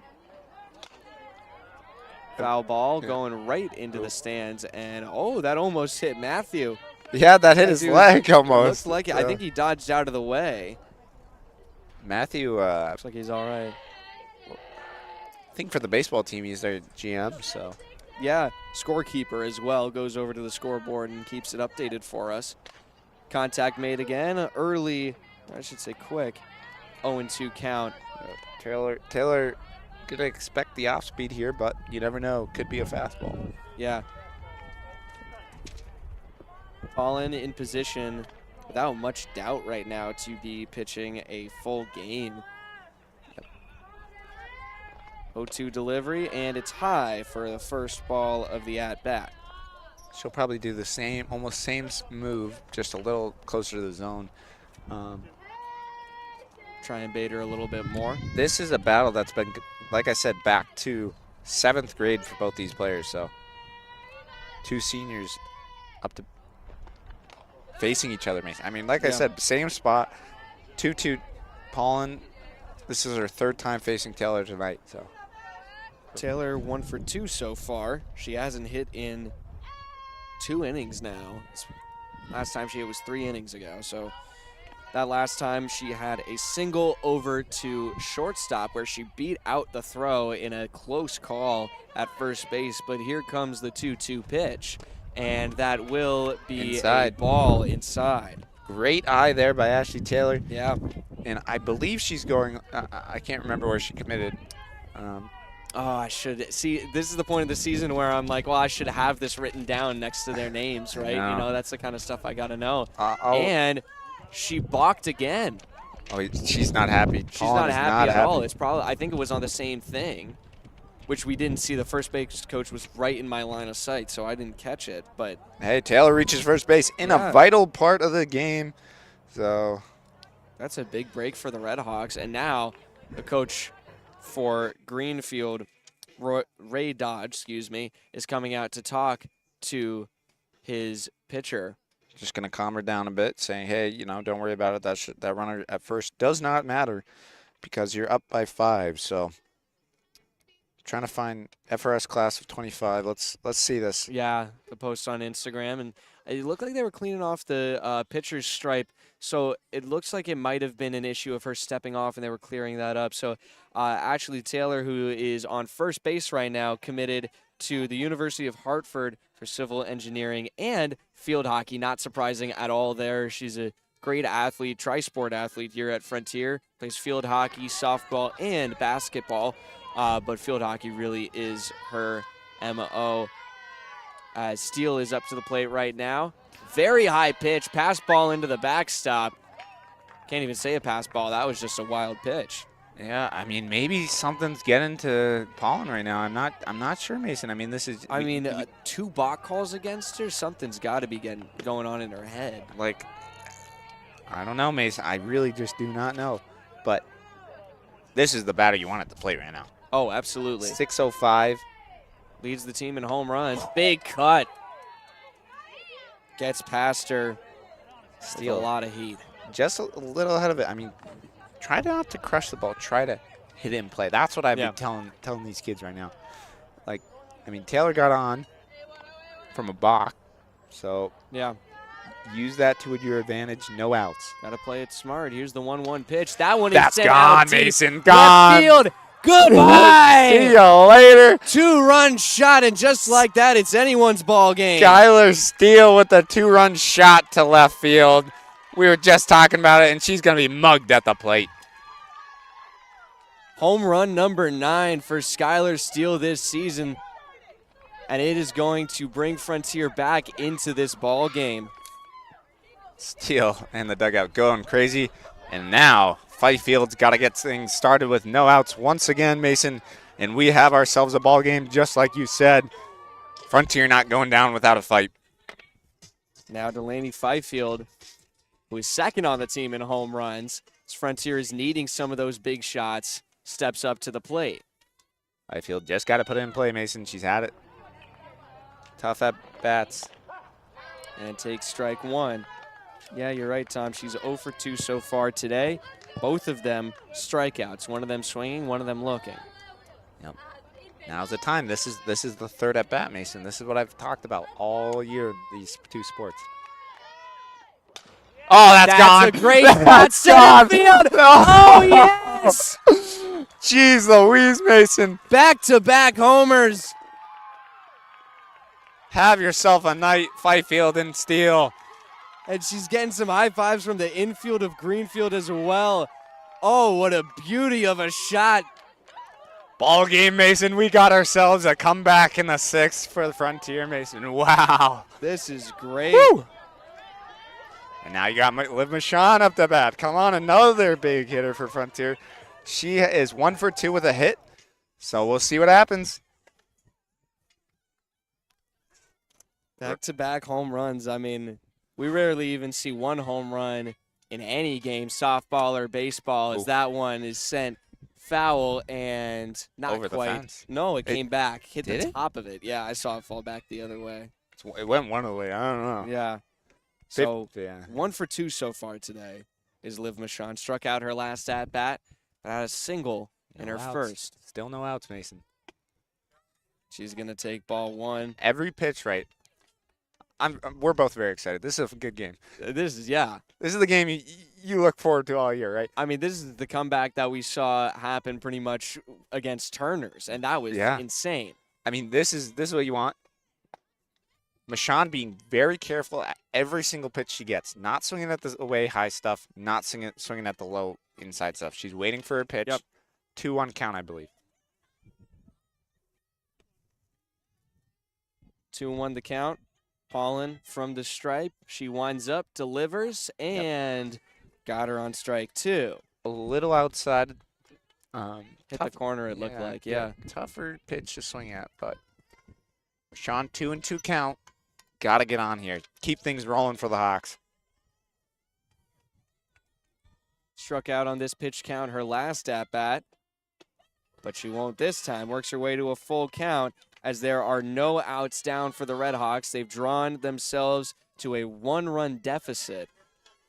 Yeah, 3-2 full count. Paulin has to lock in right now. I don't know if it's fatigue or what, but this is crazy. Fatigue. It might have been the after effects of the 2 balk calls, but here's the payoff pitch. It's going to be grounded foul. So a 6 pitch at bat, and guess what, Mason? We got 4 baseball players looking in right now. Yeah.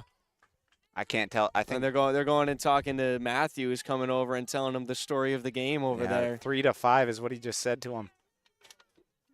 Or 2-run game, excuse me. I said 1 before. Meant to.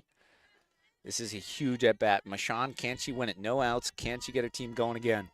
Payoff pitch for the second time. Pops that one up. Going to be foul over our table. Oh, and almost caught by a fan. Went right through his hands. He doesn't know what happened. In disbelief. Yeah, that's the Paulins there. So he was their coach for many years. Won the state tournament with them, or 2. So he's got to make that play. Yeah, he has to. Gotta. 3-2 full count. 7 pitch at bat. 8 incoming. It's been a good job for Mashawn to stay alive, battling against Pollen, and she'll stay alive again with another foul ball out of play. 9 pitch at bat. Can we see 10, Mason? I mean, this is what Frontier needs to do on top of just coming back into the game. Score-wise, they need to start wearing down Pollen a little bit more, get her pitch count up higher and higher. They are right now. I mean, like I said, they're in their 3rd at-bat. This is the at-bat where they got 2 home runs. This is where they got a balk. This is where, I don't know, what CPR, I guess, Ben. 10 pitch at-bat. 10 pitch 10 pitch at-bat. Sorry. Full count pitch once again on its way. Wind up delivery from Pollen, and it's going to be another foul ball. 11. Looked like it might stay fair for a moment, but took a sharp turn to the right on the first base line, right as it went over the bag. Yeah, Pollen's dad giving her words of advice. 11 pitch at bat. Pollen not happy with herself right now. No, not at all. Not the late game showing that she wanted today. The battle between 2 friends, you could say. Yeah. Can Pollen win it? Can Mashawn win it? We'll wait and see. 3-2 pitch. Going to be grounded over to second base. Oh, error! Stuck between her legs, and she got an error. Big high five from the first base coach. Mashawn's face lit up there. Credit her. The hit, honestly, that was a tough, I mean, maybe the air, I don't know. I mean, that was a tough grounder to Grace Lowry. Lowry not helping her pitcher out. 12 pitch at bat, Mason. Ridiculous. Reina up to bat now. Big time at bat here. She's struck out in both of her at bats so far today, despite having a great season so far. Now she comes into the game with no outs and a runner on first. High pitch for ball 1. Seems to be a little more worried about the runner on first right now, especially. Tie run at the plate. I was just going to say that, actually. Oh, my God. We're in each other's heads right now, Mason. Madison LeMay behind home plate, keeping an eye out for the runner on first, Mashawn. I'm standing up, Mason. I'm standing up. I got to stand up. Sitting down too long. 0-1 pitch, going to be 2-0. Mashawn not being too aggressive on the base path, just taking enough of a lead to put some slight pressure on Greenfield and Kenzie Pollen as she's taking her sweet time around that pitching circle. Yeah, I mean, these pitchers are getting away from her now, and it's tough. Yeah. That's going to be 3-0. We might see a mound visit in a moment here, Tom. I mean, yeah, Pollen is not, she's in her head or something. I'm not quite sure what's going on, Mason, but. Yeah, I mean, you give up back-to-back home runs and let the team back into a 5-0 ball game, you're going to be in your head. Here's the 3-0. Reina and walks. She walks her on 4 pitches. Wow, Mason. Wow, we have ourselves a tie run in play now at first base. And I wonder if Reina's going to get a pinch runner, so that's what I was going to mention, but. Yep. It's going to be 11. Pinch runner here going to be Riley Tyne, 7th grader. 7th grader. 7th grader. There's 7th grader. 7th graders wow. On reserve for the Redhawks coming up from, I believe it's their JV team, but it also might be middle school. Pretty deep softball program that Frontier has here, especially for a school of this size in this area. Goose egg outs, Mason. And none. Dean just talked to Pinardi, a senior for the Redhawks. Can Pinardi hit the ball into play like she has been? That will be a strike called against her on the first pitch. Pressure seeming to motivate Kenzie Pollen a little bit to bring her team towards getting out of this inning. No outs, like you said, Tom. An 0-1 count right now. Runners on first and second for the Redhawks. Those two runners could tie the ball game. As it's going to be grounded and went foul on the third base side. Now an 0-2 count against Pinardi. Know what I would almost do in this situation? Whether my coach tells me or not, I might lay down a bunt. I was thinking that might have been the conversation between Dean and Pinardi, but I guess not. We might. You might be right, though, Tom. You never know. I mean, no outs. That puts the tie run at second base, but Yeah. I mean, you almost want your batter to just hit the ball like that. And it's going to be a sharp ground ball. Yes, Gets get tapped through! from shortstop. Oh, Machaan's coming Machaan! home, held at second and Oh. throw in. Pinardi, Mason. Big time Coming in single clutch. from Sophia Pinardi. Pinardi, in a clutch situation, your senior gets it done, and we have ourselves a one-run game, and they're at second base, and here comes Radha just to calm down Pollen. Not surprised about that at all. Big time single over to left field, right through the 6-hole as well. And now, still with no outs, there's 2 runners on. 4 runs have been scored in 1 inning for the Redhawks. They are now within 1 run of tying Greenfield and coming back from being 5-0 in this game. This is ridiculous. I mean, Frontier, they've been down this entire game. A and 1-inning comeback is One what inning. we're talking about right now. all they need to do now, get that tie on the board and get the go-ahead. Because you Yeah. do not want to go to the 7th inning down a run, or because then that you got the bottom of the order coming up right now. Addie Ely, or Addie, how do you say your last name? Ely. You're right. Addie Ely, up to bat. That's a batter in the Turner's game in the 7th inning, 2 outs. That's what you had at the plate. Yeah. And she made that at bat. Tie in this game. But we, like I said, Mason, Steele, Fifield, Machaan, and then if they get on, Reyna will be up to bat. So we know this team can hit, and it'll come down to the bottom of the 7th. And right now, defensively, if they can hold Greenfield. Yeah, that's going to be the big question mark, as it looks like we are going to see Reyna Wanzi come back out to the pitching circle as she will continue to deliver to home plate for the Redhawks after a ridiculous 2 home run inning for the Redhawks. They score 4 and put themselves right back in this ball game at home against Greenfield. 5-4 the score right now. We'll go to the 7th inning when we come back. You're watching Frontier Community Access Television.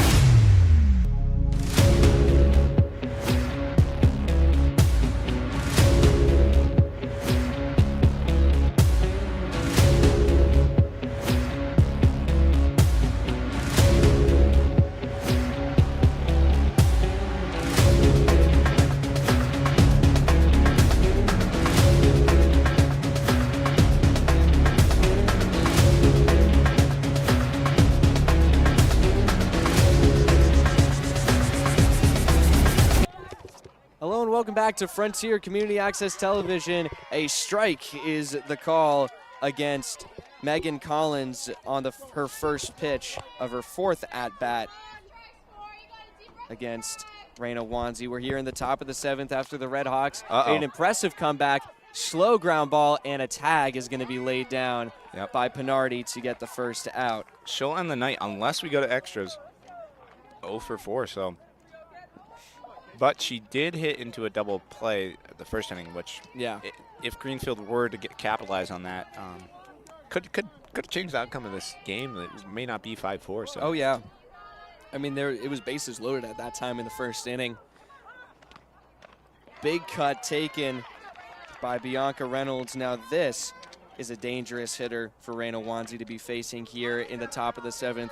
In her last at bat, she hit the second 2-run shot for Greenfield in this game, and she takes another cut for another strike. 0-2 in favor of Wanzi here with 1 out down already for the Redhawks. Yeah, Reyna dialed in right now. I mean, she wants this game as bad as anyone else that's rooting for the Hawks. will drop out of the zone. Looked a little inside, too, for a 1-2 count. We've got small crowd gathering on the home run fence of the baseball team as they're watching the game during their practice when they get a chance.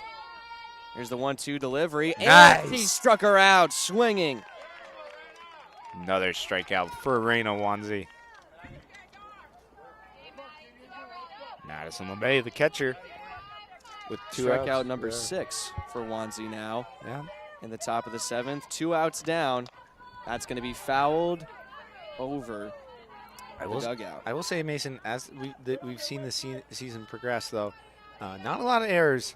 They've cleaned themselves up, especially since the last time these two teams faced. I mean, yeah, against Greenfield, in Greenfield, a lot of errors in the 3rd inning. So yeah. Oh, that was going to be grounded right back to Reina Wanzi, and the Redhawks have a chance.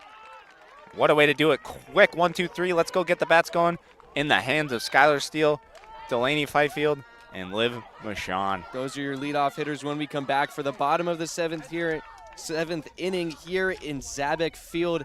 It is a 5-4 ball game in a huge league matchup for the Redhawks. Greenfield leads when we go into the bottom of the 7th. When we come back, you're watching Frontier Community Access Television.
Hello and welcome back to Frontier Community Access Television. The stakes are as high as they're going to get here in the regular season. Playing for a spot at the top of the league standings is the Redhawks. They're here in the bottom of the 7th. Their leadoff hitter is Skylar Steele after a 2-home run, 4-run inning in the bottom of the 6th. They've worked their way back into this game to make it 5-4. They just need 1 run to send it to extras and 2 to win the game, and it's going to go up the 6th hole for a base hit. Skylar Steele leading off and starting the Redhawks off strong. Wow, Mason, good job. Like I said, I mean, Steele's the person you want at the plate. The only thing I'd change is I wish I had Taylor up at the plate. Yeah. So. Taylor struck out to end the very long and exciting bottom of the 6th inning. Now it's Delaney Fifield, who already had a home run in this game, just her last at-bat in the 6th. She fouls this one over the backstop, and Steele was taking off to second. Hit and run in play, Mason.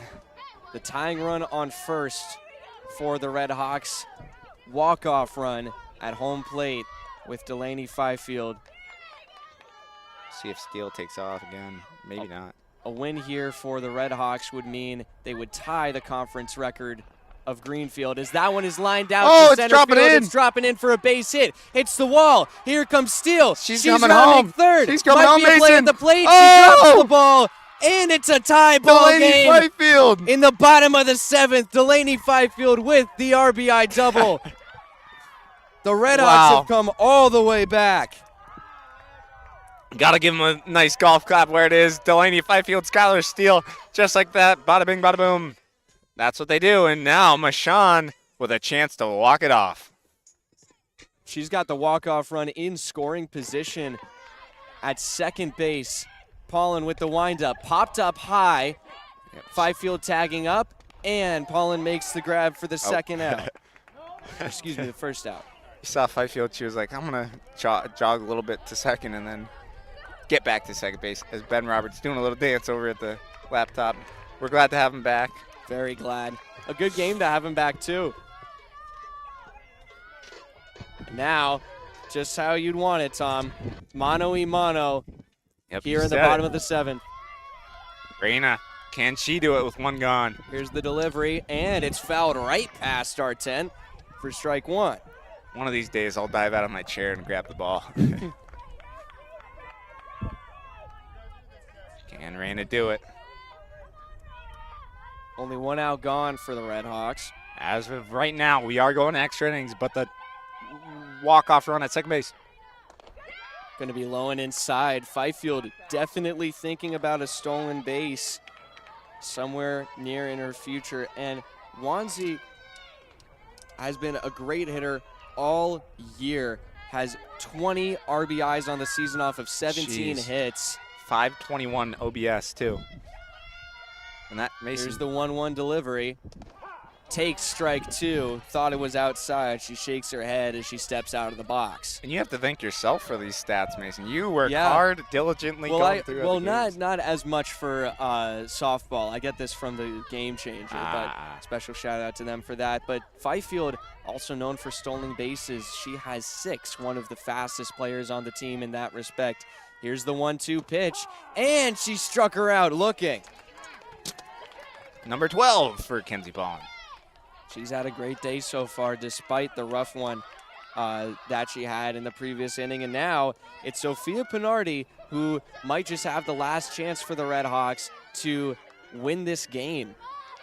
She could do it. Sophia Pinardi had a huge RBI to right field her last at bat, Mason. Back in the 6th, and she takes a big cut. All these girls want it. I mean, they're taking a big cut on the first pitch that they see. All 5 batters in this inning, Tom. Yep, we'll see what happens here, Mason. Me and you have the best view right here, so. Will Pinardi be able to do it? She'll take ball 1 to even the count. Good job from the catcher, Madison LeMay of Greenfield, holding Fifield at second. Certainly is a steal threat. Count even at 1 now. 2 outs down. Walk-off run on second for the Redhawks. Pinardi fouls it back. I mean, Greenfield they want to get out of this. Paulin wants a chance to bat, try to get a lead run, but in the hands of Pinardi right now, 2 outs.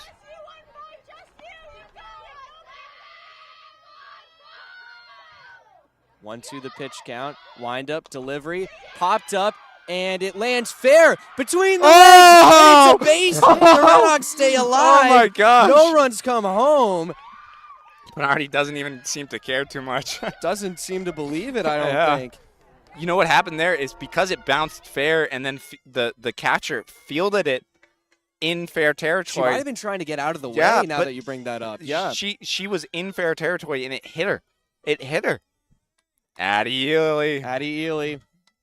Come on, Addie. She reached on an error her previous at-bat and sees a ball on her first pitch. Addie Ely, this is some good fate for the Redhawks. She was the batter at the plate when the game-winning run against Turner's Falls came home, when they came back and won in the 7th inning when they needed to score 2 runs, which they did. Same scenario here for them against Greenfield.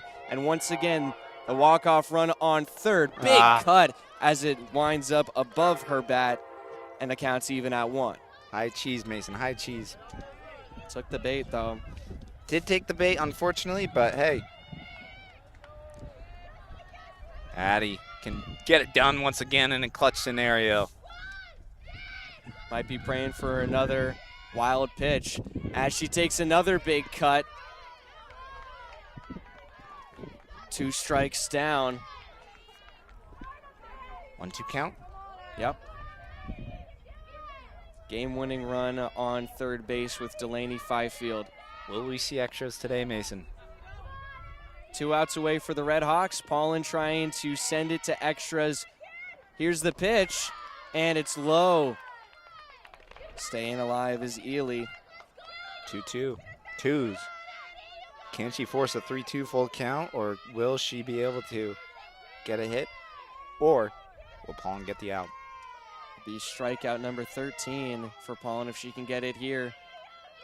2-2 pitch on its way, popped up and over the backstop, out of play. Good break for the Redhawks as Ely winds the pitch count further along for Paulin and stays alive in the at-bat. 5-pitch at-bat right now. 2-2 still the count, 2 outs gone. Paulin adjusts her glove, ready at the stripe. Wind up. Pitch on its way. Yeah, Bernardi's stealing. Bernardi's stealing, no throw. Yeah, I knew that was going to happen. I won't tell you why, but secret FCAT information. Yeah. I mean, not surprised to see it with the runners in that position as well on the corners. Puts the force play only at first base now. Yep. 3-2, full count. What will happen? Full count, 2 outs. Runners take off, should be, maybe. Here's the pitch. It's going to be high, and it's bases loaded. Bases loaded, Mason. And Whitney Campbell has had a rough go at bat this season, this game. Today, yeah. And today, she has a hit on an error, I believe. If I wrote it down wrong, I could have. No, it was she got out on a bunt. Oh, that's what it was. Yeah. Yep. So that a was sack bunt with. I think she had the bases loaded. So will she do things right now? And she takes a cut on the first pitch for a strike. She's pulling her head. So a thing you need to look out for baseball. You want your shoulder to end at your back shoulder. Yeah. We might end up seeing another bunt here. I mean, tried to lay one down last time. You never know. I mean, maybe. Signals came from Coach Dean, and that one's going to be popped up. Extra innings, Mason, unless. Shortstop makes the grab. And we are going to extras. First time we've been covering a game here this season, and it goes to extras, I think. Hey, Pinardi with the RBI, I believe. Correct me if I'm wrong. RBI hit. Yes, I think that's right. She also stole a base. No, it wasn't Pinardi. It was Fifield who brought in the run. Oh, sorry. Yeah. Did Pinardi, though, she was up to bat when that run came in, though, right? Or no, because it was Fifield. She doubled, and Skylar Steele came home. Oh, you're right. Yeah. That was the first run that they scored. Well, the only run that they scored, Yep. I should say. Yeah.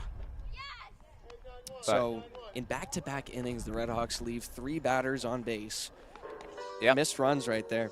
But hey, that's what it is. You know, pop out 10th inning. You have your top of the order after Schreiber. So you have your second leadoff man, and you have Schreiber coming up to bat, as well as Taylor and Skylar Steele, who got things going for the Hawks when they needed it most and scored that run. Yeah. That made it a tie game, Mason. So 5-5 is the score, and yeah. Yeah, and so it looks like we're going to be seeing these pitchers continue to battle, and it doesn't seem like we're seeing any signs of slowing down from either one of the pitchers. Wanzi back out in the circle again here now in the top of the 8th. First time I've said that this year. Yeah. Yeah, I mean, sorry, I was going to drink water, but good game. I'm glad me, you, Murph, and Ben here are are here to cover this one. I mean, Frontier versus Greenfield, rivalry game at Frontier, and we're going extra innings, 5-5. Yeah, and now just about half the baseball team is out at their home run fence watching over in the middle of their practice. 4, 5, 6, 7, and call it 8. That guy's watching too. Yeah. Well, it's a good look for the Redhawks here at the bottom of the order for Greenfield as a ball is delivered to Grace Lowry, who is 1 for 3 so far today. It's her 4th time facing against Raina Wanzi. And as impressive as this game has been with all of the home runs scored, as that will be a line out right to Sophia Pinardi. Great reflexes. What I was going to say, Tom, was the pitchers have been equally as impressive, if not more. And besides anything else, the longevity, we have at least one of the 2 starting pitchers still going into the 8th inning. You never see this. Bunt laid down, and Fifield going to get to it first. Not in time, and a good cover by Campbell as it skipped over the top of the glove of Pinardi. But that's a great job. Good job by at the bottom of the order. Good job by Campbell backing that throw up. Good job by Addie Ely in right field backing that throw up. That's smart. They're coached well, so. Oh, and there's a dispute happening. You know what he's arguing is if she ran. Okay. She ran in. I think that this is a very valid argument, actually, because the ball was directly in between McLeod's legs when she was running, and that is what Coach Dean is complaining about. She ran pretty much on top of the ball, so it made it difficult for Raina to get to the ball. I think Schreiber to get the ball, and Fifield. All 3 players that were going for the ball couldn't get to it because she was running on top of it. Yeah, so unfortunate, but you can't control what the umps do. Going to be popped up foul.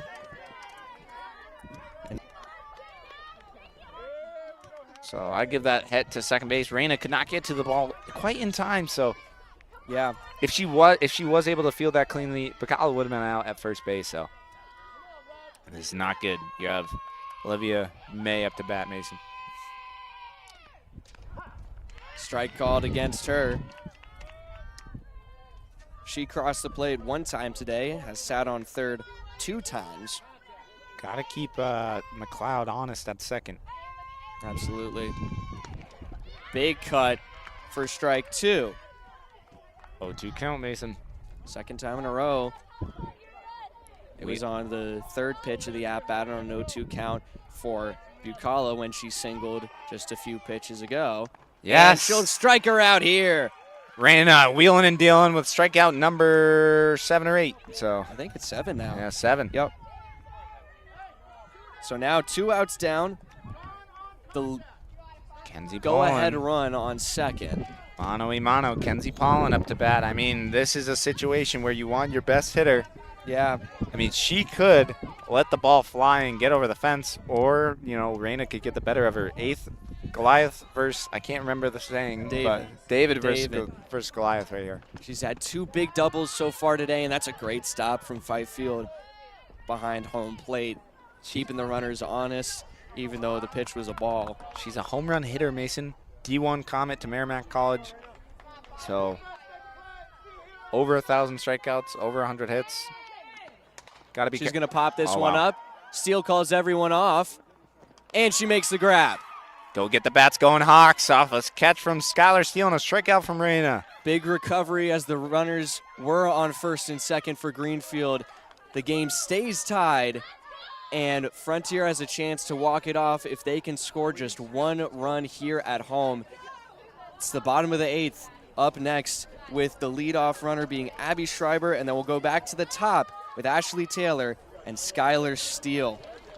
Big stuff to happen next when we come back here in South Deerfield. You're watching Frontier Community Access Television. Yep, and I'll bring it.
All right, hello and welcome back to Frontier Community Access Television. We'd like to quickly thank our sponsors, Albert Hearing Services, Bard Ceilings, Holiday Pizza, Sugarloaf Air Studio, Terrazas in Greenfield, Zach's BBQ, and Gilmore Fair Insurance. Thank you for that, Tom. We're coming into the bottom of the 8th. It's a tie game, and Abby Schreiber takes a big cut to lead off the Redhawks here in the bottom of the 8th.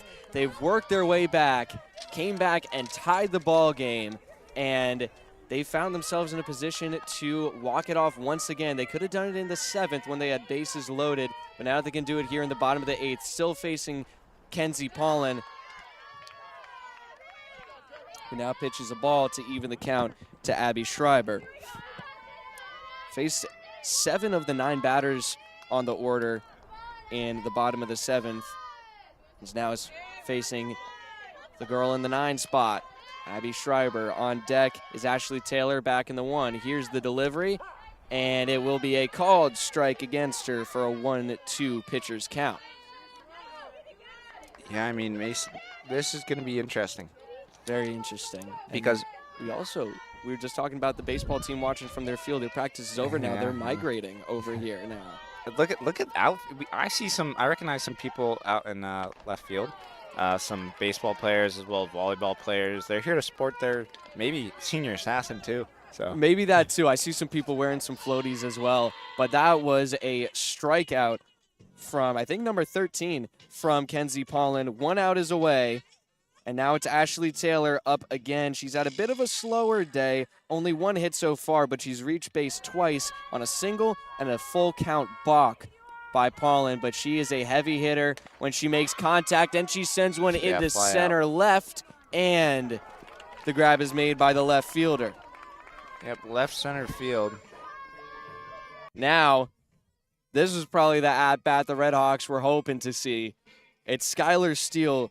She has been very active today. Struck out her first at-bat, then she walked. Then she had a 2-run home run, and then she had a single. She has accounted for 3 of the 5 runs that have happened so far today for the Redhawks, and now she could walk it off with a home run here in the bottom of the 8th. She takes a big hack at it. You can tell, Mason, she wants to do it. She wants to put She really does. her in It would be number Fifield. 10 as well on the season for her if she was to send it over the fences. If she can't do it, Fifield. High pitch and outside for ball 1. We're even now. 2 outs our way. At the very least, you want her to be getting on base, but if you're going to ask anyone for a walk-off home run, it's going to be Skylar Steele. Yep, Skylar Steele. At bat right now, she needs to get it done. Her teammates making noise behind her. And she thought about that one, leaned forward into it, but ends up being a ball. Was the right call from her to not take a hack at it. The fielder's playing back very deep at the wall as Steele is at the plate here with a 2-1 count. And that's a called strike, tracing the outside line. And we're even at 2. See what happens here, Mason. I mean, 2s. Paulin will be very careful where she places this pitch. 2 outs down, 2-2 the count, and she sends it over the head of everyone into the backstop. It's a full count on Skylar Steele. Steele first base, right? Hey, you know, if Steele walks, you have Fifield, who also hit a home run this game. That's true. Like I said, the least you want Skylar Steele to do is get on base. Keep this inning alive if you're the Redhawks. Here's the payoff pitch with 2 outs down. And she struck her out swinging. Strikeout number 14 for Paulin. We're going to the 9th inning. This is going just as long as a college softball game would. I think they go to 9 innings, right? We're over the 2 hour. In a minute. We're over the 2 hour mark. But I will say the baseball game yesterday took 2 hours. Yeah. So well, the baseball games are usually a little bit slower than softball. I mean, we've said it, like softball, they warm up quick. They're like ready. They're just ready to go once they get out of the dugout. You know. Yeah. Pretty much. Especially if it's a quick inning. Like this is the game to be at. If you're watching from home, we're in inning number 9. Yeah. This is a full game. You know, if you play 9 innings. So, you know, you go to the college level, that's how many innings you're going to be playing. So, yeah. So we're going to be going to the top of the 9th here. Wanzi still on the stripe. I mean, it's impressive. We talked about it when we went into the 8th, the longevity and how remarkable that is. And now we're seeing them continue into the 9th, which is, I mean, just even more insane. And all these girls are still performing at a high level. Reminder that this is really ending up to decide a lot of potential for power rankings, or beyond that, a league title possibility for either of these teams. So leading it off here is going to be Gloria McDonald. She's a threat with the bat, the center fielder wearing number 1 for the girls in green. She hit a home run earlier today in her 2nd plate appearance. This is her 5th. Yeah, I have her down 2 for 4 with an she reached on an error, and her last at bat she flew out to the pitcher. So yep. Be careful if you're Raina. Wanzi's delivery is going to be grounded back out. Campbell fields it, and the out is made at first. Let's go, Whitney Campbell. Dines and dashes. That connection has been a bit of an issue today. The infield struggled with some connections that they've had on the throws between each other, but they're starting to figure it out late in the game, and that's the time when you really need to make sure that everything is solid, Tom. Megan. That one is going to be lofted out for a base hit to center right. Hits off the front of the glove of Michon and throw into second. Holds her at first. I was about to mention Megan is 0 for 4 now, 1 for 5 on the night. So in the 9th inning, she's on base at first. So I wonder she'll get a pinch runner, but yeah, and that will be Carson Farrell again. Comes out. 2nd time we've seen her come in as a pinch hitter. And with 1 out gone, there's a runner on first for Greenfield.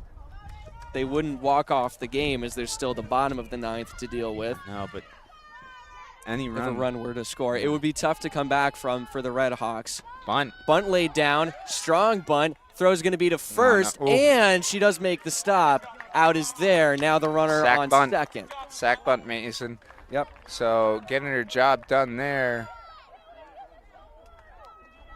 is Bianca Reynolds. Yep. I'm sorry if I'm saying that wrong. But No, that's right. sack bunt, and that's going to bring up Madison LeMay, who I believe is 0 for 3 with a walk. So yeah. Number 25, yep. Can she get it done? Strike called against her on the first pitch from Wanzi. And the other good thing about this inning so far for the Redhawks is that it is, if they're able to hold Greenfield here, and let's just say they go to the 10th inning, then Wanzi has not pitched very much at all. Wanzi just keeps getting warmer and warmer. This is the Mason. longest at-bat of the whole inning. Yeah. Every at-bat has been resolved on the first pitch. Yeah. She hasn't pitched more than 2 pitches to a single batter this inning until here. Other than that 1 inning or 1 or 2 innings, Mason, she's been on top of this. Yeah, she has. That one's going to be popped foul. Staying alive at the plate is Madison LeMay. Ice in her veins, as I should say. Yeah. The longevity in her arm. And her and Raina, according to her mom, who talked to me during one of the games, is her and Fifield in the offseason pitch in their barn. Oh, wow. That one will be high for a 1-2 count. And yeah, Fifield being a senior, you'll see, I think, Addie Ely transition into a catcher next year. So, yeah, we've seen her warm up for Fifield when she's changing into the gear for it. Campbell fields the ground ball, throw to first in time, and we're going to the bottom of the 9th. Still no score in the extra innings. Nice, Mason. And, hey, one thing to mention, Grace Lowry, Sarah McLeod, Anna Bacala, if Frontier can't get things done, that will be what's to come in the top of the 10th. Yeah, so. And so some good chances as well up next for the Redhawks. Delaney Fifield, the leadoff hitter, also had a home run earlier in the game to help clinch the extra innings for the Redhawks with a solo home run. She could win the game here with the same exact hit. Up next after her is Liv Michon, who's had a solid game as well, and Raina Wanzi, who has struck out 3 times and walked once, but she's been known for other games in the season to have some pretty great moments at the plate, including, I think it was the Mohawk game. The Mohawk game that we covered. It was the first softball game we covered this year. Well, beyond that score, she had a solo home run. Or maybe it wasn't a solo. She hit a home run. I remember that. Yep. That's the only one she's had all year. But that means that it could happen again. You know what's funny? I wrote down on my score sheet, I wrote pop gut. Because that's what it looks like. I pop out is what I like. I like to write, so I know what happened. But so the batters are Fifield, Michon, Wanzi, Pinardi, in that order, and that's the meat of your order. So yeah, I mean that's really who you who you want to see up to bat if you want to be scoring runs immediately. I mean some of them have had better days than others, but overall strong hitters, confident hitters, and they're used to this kind of pressure as well, Tom. This is what you want to see, Mason. I mean, at this point, Colin, Wanzi, like you said earlier in the game, earlier in the night now as the sun's starting to get lower and lower. Yeah. I mean, we're 2 hours in plus. Yeah, jeez. So the longest game I've ever done was 4 hours.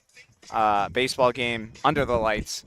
Yes, it went 10 innings, and I think Frontier won that game against Greenfield. Well, this might go 10 innings too. Yes, don't know if it'll be 4 hours long, but we're not at the 3-4 hour mark, so yeah. Yeah. Colin has been taking longer and longer on the mound in between pitches, though. You got to think that might be because she's getting tired, Tom, and trying to force her way through it in some kind of way. So if you're anyone, on Greenfield, you got to be worried about her arm a little bit as she comes into the bottom of the 9th inning now. She's pitched 8 full innings now, going for 9 if she can close this out. Long talk at the mound. I wonder if the catcher for Greenfield's also getting tired. She just got a pat on the back. So yeah, that is probably the toughest position, catcher and then pitcher, because catcher, yeah, you got to catch everything that's coming to you. So yeah, I think after that would probably end up being shortstop. Yeah, shortstop, then center field. Well, here we go. Fifield takes strike 1 on her first pitch. This is her 5th at bat today. She had what ended up being the game-tying double in her last at bat in the bottom of the 7th inning. Now she faces an 0-1 delivery and fouls that one over the backstop to make it 0-2. Bottom of the 9th. Tied 5-5. Fifield up on the plate. Your senior starting catcher. That's who I want at the plate right now. Oh, yeah. Good pitcher's count here. Getting the sign from her catcher. Dust takes the infield. Now she decides on a pitch. Here's the pitch from Paulin. High for ball 1. You can tell she's a little fatigued, because she's taking her time. Really, she's taking her time. Yeah, and I think the catcher's helping out with that. She knows that Kenzie Paulin is tired right now and is taking some extra time to throw up the signs. Well, here's the 1-2.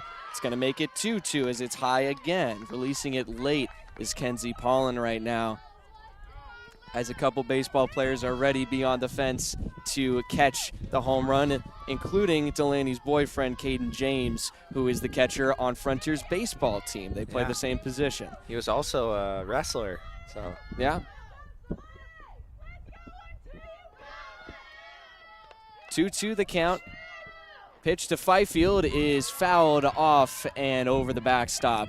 Staying alive in a big moment as the leadoff hitter, trying to set the tone for the bottom of the 9th here. I do apologize for my allergies. I sound like I'm a little ill. But, it's the pollen.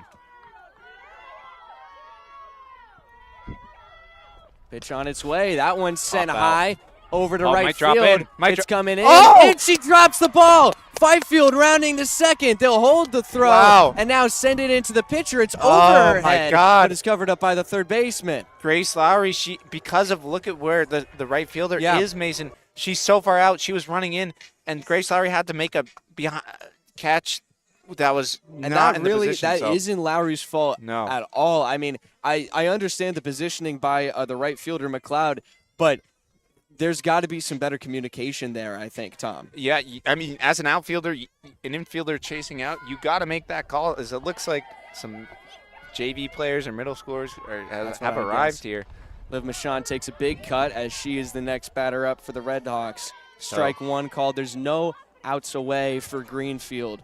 Mason, the winning run now at second base with how many outs, Mason? None. None. Goose egg. 0-1 pitch on its way to Liv Michon. Oh, there it is, Mason. Play for a base There hit. it is, Mason. Redfield round third, and the Redhawks. Oh, my gosh. Michon with the walk-off. Wow. As she's mugged at home plate in the bottom of the ninth inning. The Redhawks complete a 5-run comeback. They win Wow. in the bottom of the ninth at home, and they've got a shot at a league title here at the end of their season. Greenfield in disbelief. They moved to 8-4 on the season. Frontier 10-4. 10-4. This was a game that, it could have gone either way. It really could have. It just goes back to the game they played in Greenfield, where Greenfield just rolled over Frontier. And this is one that Frontier wants to win every year, especially way to do it at home this time. In front of just about everyone in South Deerfield, it would seem, from the people that are here and the baseball team that gives them a round of applause in the outfield. And so with that, this might be a game that rivals that of Turner's, honestly. A bigger comeback, in probably more dramatic fashion. I think this one's going to have to take the cake, Tom. Yeah, no, honestly, this does take the cake in my eyes. Best game of the season, best game of the year in my opinion that we've called together. Ridiculous comeback from the Redhawks. They were trailing 5-0, and they held Greenfield for inning after inning as they had a 4-run 6th inning, 1-run 7th, and then they finally cashed in the game-winning run with a walk-off RBI double from Liv Michon in the bottom of the ninth. Both pitchers, Kenzie Paulin and Raina Wansi, going full 9 innings. Well, I guess a full 8 innings for Kenzie because there was no outs in the ninth. But regardless, very impressive pitching performance. Amazing comeback by the Redhawks. And now they're tied for second in the Franklin West League with Greenfield. Just one win, or I guess one Turner's Falls loss from tying for first, which could be a tough thing to do, but a big win for them regardless. And so that'll be all for us today. We got to rest our voices after that long game. I've been Mason Smith here with Tom Albert, Ben Roberts, great to have him back, and Kevin Murphy. Thank you all so much for tuning in to what we hope has been a very exhilarating game for you as well. And thank you for watching Frontier Community Access Television. Have a great night.